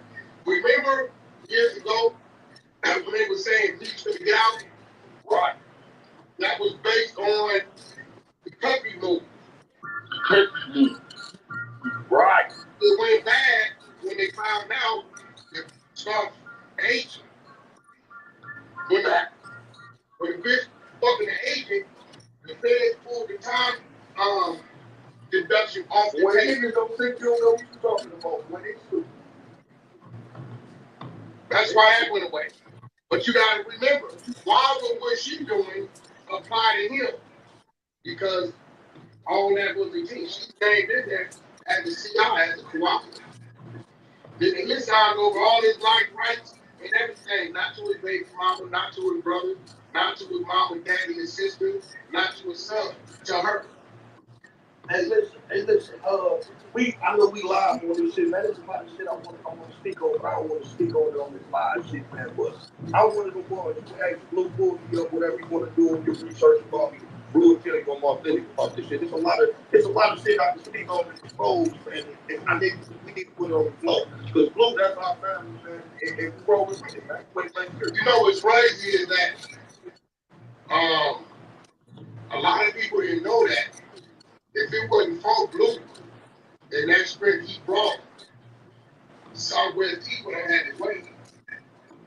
Hey, listen, right? He was a fan of his brothers. Smart, right? Motherfuckers say they so smart, they on this, right? They gonna click. Where that crew come from? That's what I know. You feel me? Where that crew come from here, right? You feel me, my nigga? Where that crew come from? You know what I'm saying? You feel me? That crew come. You know that crew come from. Yeah, wait. You know what I'm saying? It's a lot of shit, man. It's a lot of shit. No, I know exactly where they come from. But listen, guess what though? We bring the door out the bag. We like fuck that. I've been told you. So that nigga got that video with us with one of the hardest 21 bags and put that shit on box with 100 pounds. You know he coming down with us. That's good shit. Yeah, he be down there with us. That's whoever's on here, whoever's listening, we're talking about blue wing around the race. We will be here. If you find out he'll be here. Yeah, Blue just locked in on this deal, what he got going on. So a lot of niggas don't know the reason why 50 Cent can't use that BMF logo is because Blue only. He own that shit, man. He own that shit. That's why you got the small B and the big M in the shit. Yeah, man. You know what I'm saying? Hey, listen, the one clown that got Sharp, whoever that is, fucking Sharp, man, whoever that guy is. I told him to stop playing with what he's playing with. Still like gotta stop playing. Because them little kids, he left 100 fam. We said original 50 boy girl, 100 fam. Stop interviewing them fake ass real rap niggas. What doing? The motherfucker ain't got no paperwork. What interviewing them? Them boys with little kids, they said they had Meech's daughter. They felt like when they called Meech's sister or something. The daughter or the sister, they ain't even know. The little niggas, man. These two little niggas set up their sharp. And the sharp constantly asking them. So, you know, what's your contribution to be a man? Oh, man, you know shit. You know, his daughter or something, whatever. She was in the bed or whatever. We started getting it with her. That means you went around now. Yeah, but that's crazy though, man. I just don't who what he put down his blood, sweat, tears, and that shit, bro. It's right. Yeah. Bro, I didn't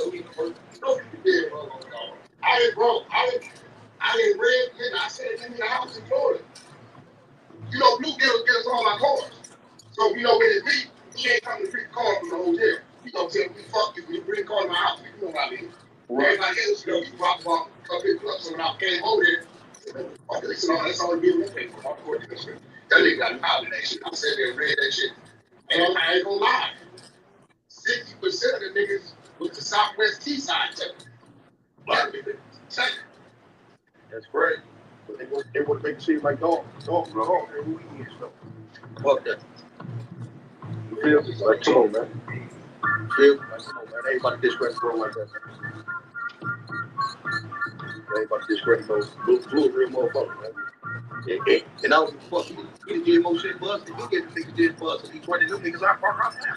Them niggas come from this side.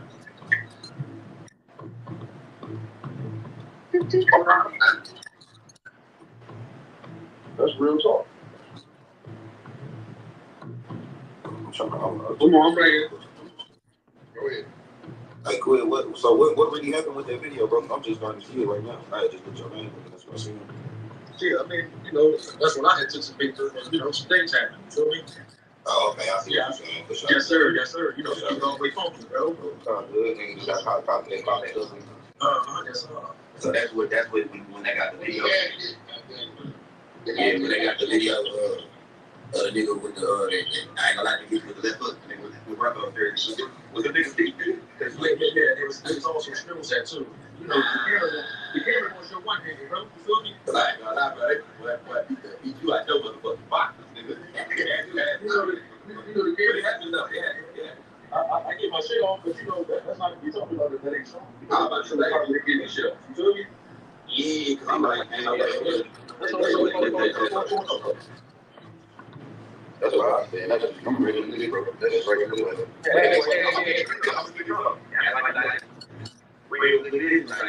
Yes, sir. Yes, sir. Man, I was way more. That's all I did was you got to first because I could. Bro, you got motherfuckers box. I'm looking on that. That's all I did was give you 100. You can't get 100. You got to give them in the damn thing. Yeah, that was Quilly with Brock on Whack 100 Clubhouse side, 100 side, and then I was listening to talk to Big Meech. Thought me talk about Big Meech and Billy Lynch and that whole situation with this Pimp C, Pimpin' King, talking about Pimp C. That goes on me during this 4-year stint, man. You know, King came down there and subjected himself to searches and the way they discriminate against us and the way they treat us down there in the system. Come down there and see me while I was in that system. And he had everything to do to come down into the penal system to see me. But the system was so corrupt and so corrupt that no way to get him in there. Remember, I was the Pimp King, tell me that. Let's see what the Pimp C did. Y'all know. Bum B picked it up. And Jay Fair, hey man, Big Pimp C. You know, they all like their own love, Paul Wall. How you end up being on the wall with them? They had a whole campaign. We're talking about, I think we just, think about it. We should watch stuff outside of man.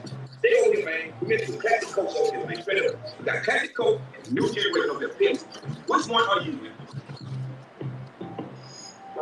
But they respect the rapper that plays Pimp. No, that's my fault again.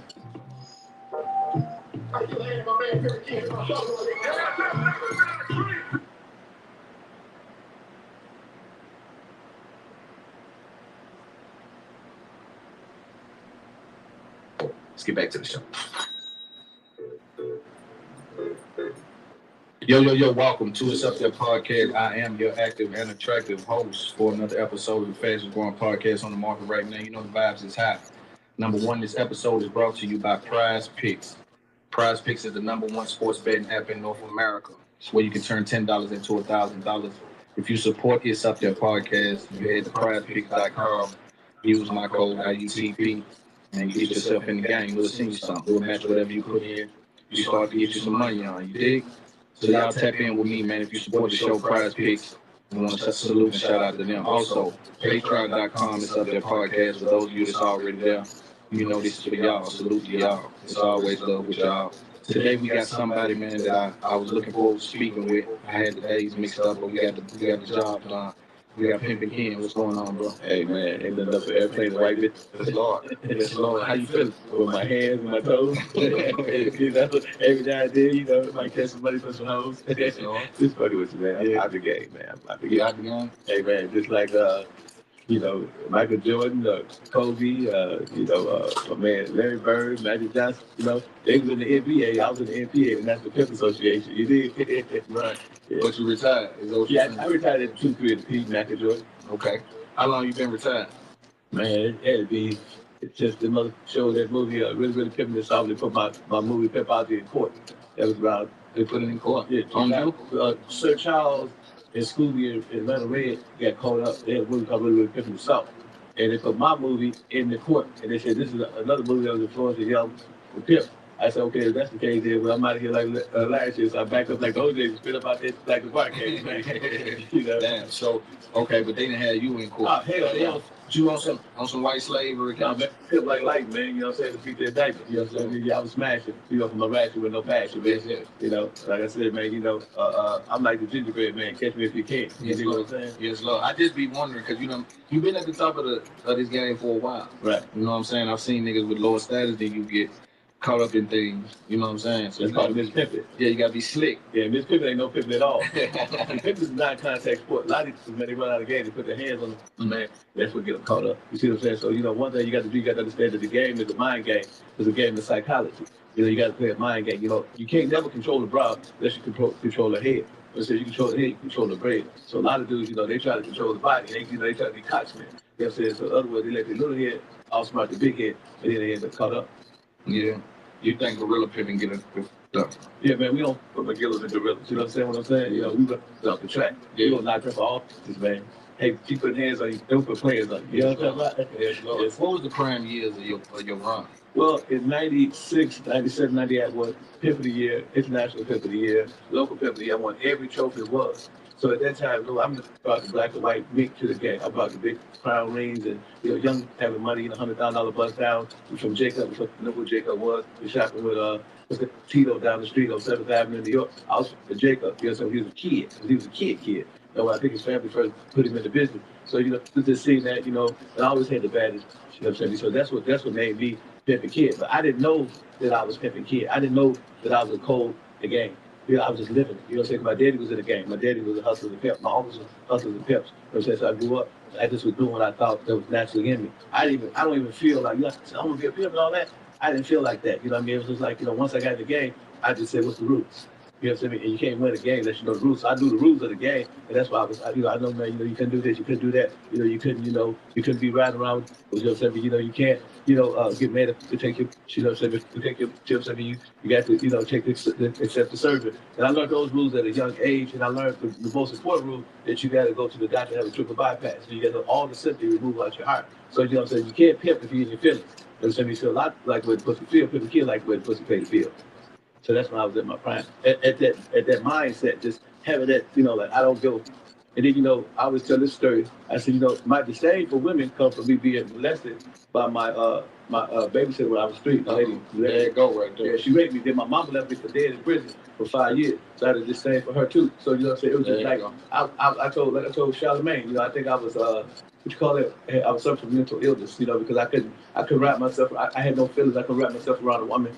I didn't fall in love until my daughter was born. That's when I first experienced real love. My first daughter. I was 30 years old. You know what I'm saying? I would even, man, a bride had to literally put a hole in the condom to get my semen. I didn't want to have no kids, nothing. I was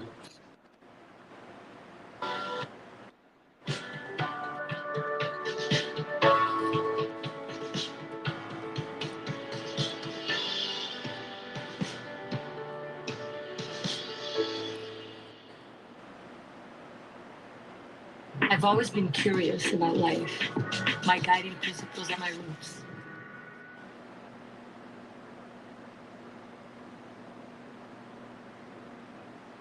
But you had one in 30. Yeah, because that was after being in the game as a young dude, just mashing and crashing and study acting. You know what I'm saying? Not even, even thinking about just giving direction to the next intersection, keep on the chase for a big face.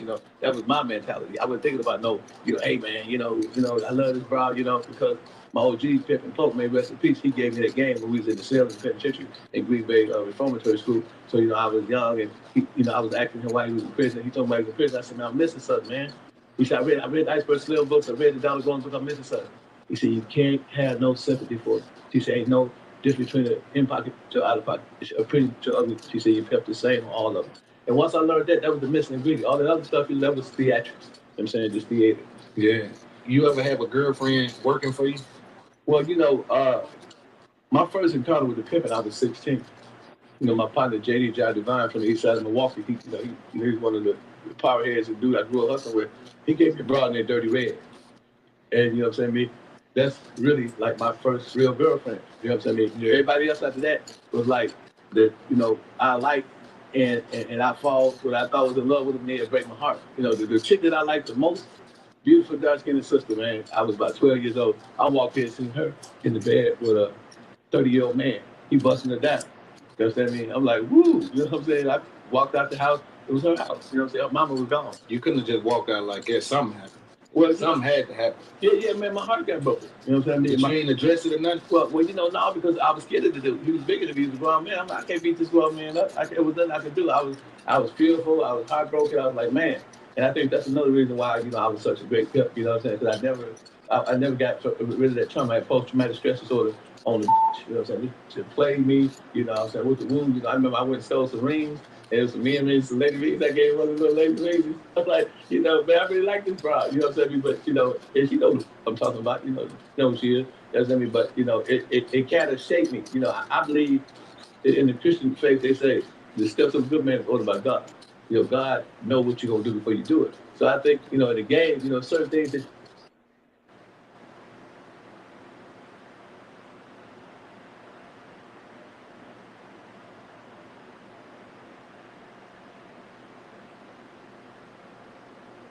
I've been selling drugs. Hey man, you gonna drop everything. Hey man, it's 9 times. Okay man, this is what I gotta do to break this bitch. This is what I gotta do to be accepted in this community of pimping. Then I'm gonna do all that shit. And that's what changed me. Because when I first went to DC, let me tell you, I went with a 9mm. My nigga Grit pulled me to the side and say, man, Ken, it's a non-contact sport, man. You can't do that Milwaukee shit. I said, man, I ain't going nowhere without my Nina, man. I love me and my I love this bitch.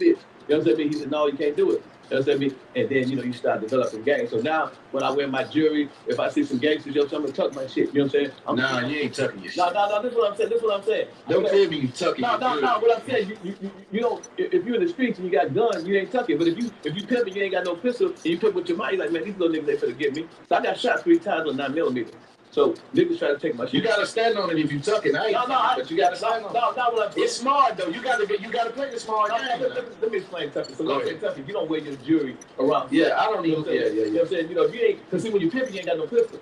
You know what I'm saying? It's a non-contact sport. You pimp with your head, it's a mind game. So you know what I'm saying? You ain't gonna be walking around and just being a lunch meat. You know what I'm saying? Because niggas will take you off. You know what I'm saying? So you pimp. You know what I'm saying? That's how you able to navigate that. You know what I'm saying? Like, you ain't going nowhere where But here's the interesting dynamic. A bunch of shooting and shit. Yeah, but here's the interesting dynamic, right? So you see a bunch of niggas coming, you might gotta get prepared. Let me take your shit off. No, it ain't that kind of shit. No, we don't take like I wear my jewelry now. You know what I'm saying? I still don't carry a pistol, but it ain't like that. It's like, you just don't hang with suckers no more. Like if every pimp in the country, you go right there, you got to get pimp. If it's 9 pimps there, and some niggas come around, they got on the mask or something, every pimp gonna leave.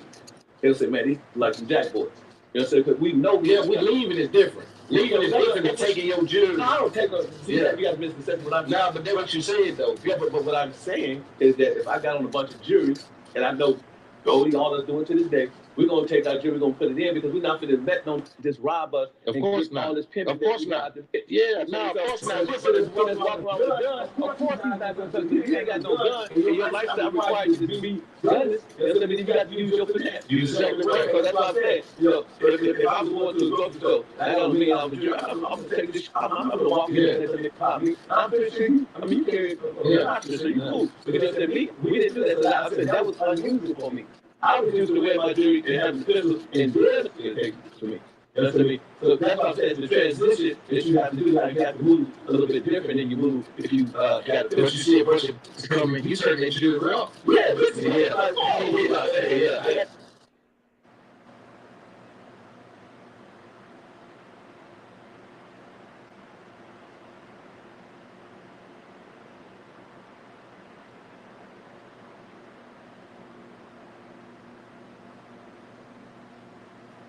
So